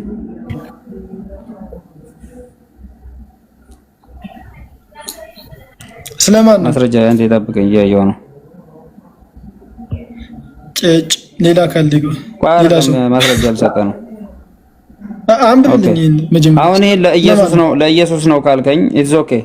ለኢየሱስ ነው ካልከኝ ኢየሱስ ስጋ ለብሷል ካልከኝ አትበል። ስለማን ነው ካልከኝ አትበል። ስለማን ነው እየጠየኩ ነው። ስለማን ነው ይሄ? ኦኬ እሺ ስለ ኢየሱስ ነው እንበል። ስለ ኢየሱስ ነው። እሺ ችግር የለውም። ፈጠረው። እሺ እንበል። አንተ በአንተ አካሄድ እንበል። ኦኬ እሺ ይሁን። ኦኬ በአንተ አካሄድ አትበል። ማን ነው የፈጠረው? አምላክ የፈጠረው። እሺ አንድ ሰው ይሉ ጥያቄ ከጠየቅ እስከመጨረሻው እስከመልስ ድረስ እኔ ማዳመጥ ካለበት አዳምጠኛለህ። እዚህ ጋር ቆመህ መልስ። እንነጻጸር አንችልም። እዚህ ጋር ቆመህ መልስ። ከዚች ጥቅስ የትም ዝም ብል እንዳትል። ማን ነው የተፈጠረው? አሪፍ ጥያቄ። ኢየሱስ ስጋም ፈጣሪም ነው ለኔ። ምክንያቱም የሰው ባህሪ የሰው ስጋ ለብሶ ነው የመጣው ለኔ ማለት ነው። ምክንያቱም አምላክ የፈጠረኝ ይላል። የትኛው አምላክ አይልም። እኔ አምላክ የሚል አላየሁም። ይኸው እግዚአብሔር ይላል። እግዚእ ፈጠረን። እግዚአብሔር ምን ማለት ነው? አብ ነው። እግዚእ አብ ማለት ነው። ማስረጃ አምጣ። እግዚአብሔር ማለት አብ ነው የሚል ማስረጃ አምጣ። አብ ነው በቃ። እግዚአብሔር ማለት የፍጥረታት ሁሉ ፈጣሪ ነው። ምንም ጥያቄ የለውም። እኛ አብ ወልድ መንፈስ ቅዱስ የምንለው ወልድ በስጋ ስለተገለጸ ነው። ገብቷል? እዚህ ጋር አብ ፈጥሮታል ወልድን ፈጥሮ ሳይሆን ራሱ አብ ስጋ ለብሶ የሰው ባህሪ ይዞ ነው የመጣው እንጂ ሰጥቶት አይደለም ራሱ ነው። ምክንያት ወልድ ነው፣ ቀኝ እጁ ነው። ለእኔን አዳምጠኝ። እግዚአብሔር በዮሐንስ ወንጌል ምዕራፍ 1 ቁጥር 1 ላይ በመጀመሪያ ቃል ነበር ይላል። እንዴ ቃል ስጋ ሲሆን እኔን አዳምጠኝ። ቃል ስጋ ሲሆን እኔ ልጨርስልህ። እሺ አዳምጠኝ። ተነቅፈኛለህ። ዮሐንስ 1 ላይ ያለው ቃልህን ዋጠውና ይሄ ስለማን ነው የሚያወራው ነው ያልኩህ። ይሄንን መልስ። እየመለስኩልህ እኮ ነው። አሁን አንተ እኮ ይኸውልህ አንተ ጋራ መከራከር የሚችል ሰው የለም። ምክንያቱም አንተ የሆነ ጥያቄ ላይ ይሆንና ካልክ ይሄን ምንድነው ነው የምትለው? እኔ ለዚህ መልስ እንድሰጥ ከፈለክ እኔ ማዳመጥ መቻል አለበት። ካላዳመጥኝ እንዴ ልመልስ? ማንም ፈጠረ እያልኩ ነው። እዚህ ጋር መልስ፣ እዚች ጋር ቆመ መልስ። ዮሐንስ 1 ላይ አትዝለም። ይሄንን ማንን ነው የፈጠረው? ለምን ዮሐንስ 1 ላይ ሄዳለሁ? ግጥም አድርጌ ነው የምሄደው። ምክንያቱም ስጋ የሆነው ኢየሱስ እግዚአብሔር ነው ለኔ ማለት ነው። ማን ፈጠረው? ጥያቄ ልጠይቅህ። አንተ ሙሉ አካል አለ፣ እጅ አለ፣ ግራ እጅ ቀኝ እጅ አለ አይደለ? ነገር ግን አንተ ነው። ግራ እጅ ራሱን ችሎ ሰው አይሆንም፣ አካል የለውም፣ ራሱን ችሎ አይንቀሳቀስም። አሁን ያልኩ ያለው እግዚአብሔርን ማን ፈጠረው? ይችላል፣ ይንቀሳቀሳል። ዋናው አንተ ነህ። የአንተስ ትንፋስ ያንተ ነው። በአንተ ትንፋሽ ነው አይደለ? ሰውነትህ ሙሉ የሚንቀሳቀሰው ማን ፈጠረው? ሁሉ ሰውነትህ የሚንቀሳቀሰው በአንተ ትንፋሽ ነው። ስለዚህ ይኸውልህ ፈጣሪ ቀኝ እጁን ነው የላከው ለኛ ማለት ነው። ወልድ ቀኝ እጁ ይሁን ግራ እጁ ይሁን እግሩ ይሁን ታፋው ይሁን ይሄን ማን ፈጠረው? ያንን ነገር ማን ፈጠረው? እኔ ግን አንድም አባባል አለ፣ ጃሂል እና ምንድነው ሰው የሚባል ነገር አለ። አንተ አሁን የጃሂል ጥያቄ ነው የምትጠይቀው። የጃሂል ጥያቄ ነው። ምክንያቱም አንተ አሁን ከዚህ በኋላ ቀስ ብለህ እግዚአብሔርን ማፈጠረው ትላለህ ቆይተህ ማለት ነው፣ ወይም አላህን ማፈጠረው ትላለህ። እኔ አሁን አንድ ጥያቄ ብጠይቅህ መመለስ አትችልም። ይኸውልህ እኔ ልንገርህ፣ ወላሁ ለዓለም ማተንፈዑ ወላ ተዱር የሚለውን ማለት ነው ስለ ሐጀር አልአስዋድ ብጠይቅህ አንድ ነገር አልመልስም። እኔ ከእስልምና ወደ ክርስትና የመጣሁ ሰው ነኝ። ከእስልምና እኔ ከፈለክ ስለ እስልምና ጠይቃለሁ። ማን ፈጠረው? እግዚአብሔር ማን ፈጠረው? አንድ ጥያቄ ልጠይቅህ ስለ ጥቁር ድንጋይ ማለት ነው። የሐጀር አልአስዋድ ወላሁ ለዓለም ማተንፈዑ ወላ ተዱር ላኪን استقبلوك ነብይ ሰለላሁ ዐለይሂ ወሰለም استقبلتك የሚለውን መልስልኝ ብለህ አትመልስም። ምንም መልስ የለም። ጥቁር ድንጋይ ላይ ያመለካችሁ ማለት ነው። ናመልስ በቃ ናመልስ። ፍጡር ያመለክ እንደዚህ ናቸው። የትም ንቅንቅ የለም። ፍጡር ከማህፀን የወጣ ሰው እያመለክ ብልቱን የተገረዘ እስከነሸለፈቱ ወንድ ልጅ እያመለክ ደግሞ ልትናገር? ፍጡር ነው የምታመልኩት። ብልቱን የተገረዘ ሸለፈት ያለው ፍጡር ታመልካላችሁ። ከዚች አታልፉም፣ ከዚች ጥቅስ አታልፉም። ይሄንን ስጠይቀው ዮሐንስ 1 ይላል፣ ያመልጣል። ይሄን የትም እንደማያስኬደው ያውቃል። የትም እንደማያስኬደው ያውቃል። ወላሂ العظيم እዚህ ጋር ከታች ያላችሁ ምናምን ላለመስማት ምናምን ፈልጊ አይደለም። ከዚህ ጥቅስ ንቅንቅ አይልም። ሌላ ዮሐንስ 1 ምናምን ገብቶ ሐሳቡን ያስቀይር።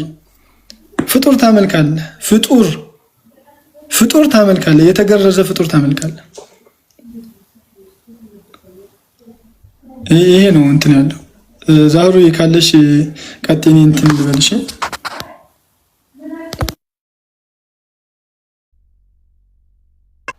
ጥሩሽ። ሰላም አለይኩም ወራህመቱላሂ ወበረካቱ። ጀዛከላሁ ኸይር። እሺ አሁን የገባው አለ ወገናችን አለ ዛሬ እንዴት ነሽ? እሺ ሰላም ነው አለ።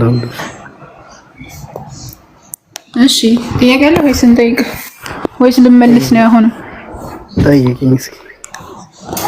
ያሁኑን ትመልሳለህ እንዴ? ኢየሱስ ፍጡር ነው የሚል አምጥቶ ነበረ።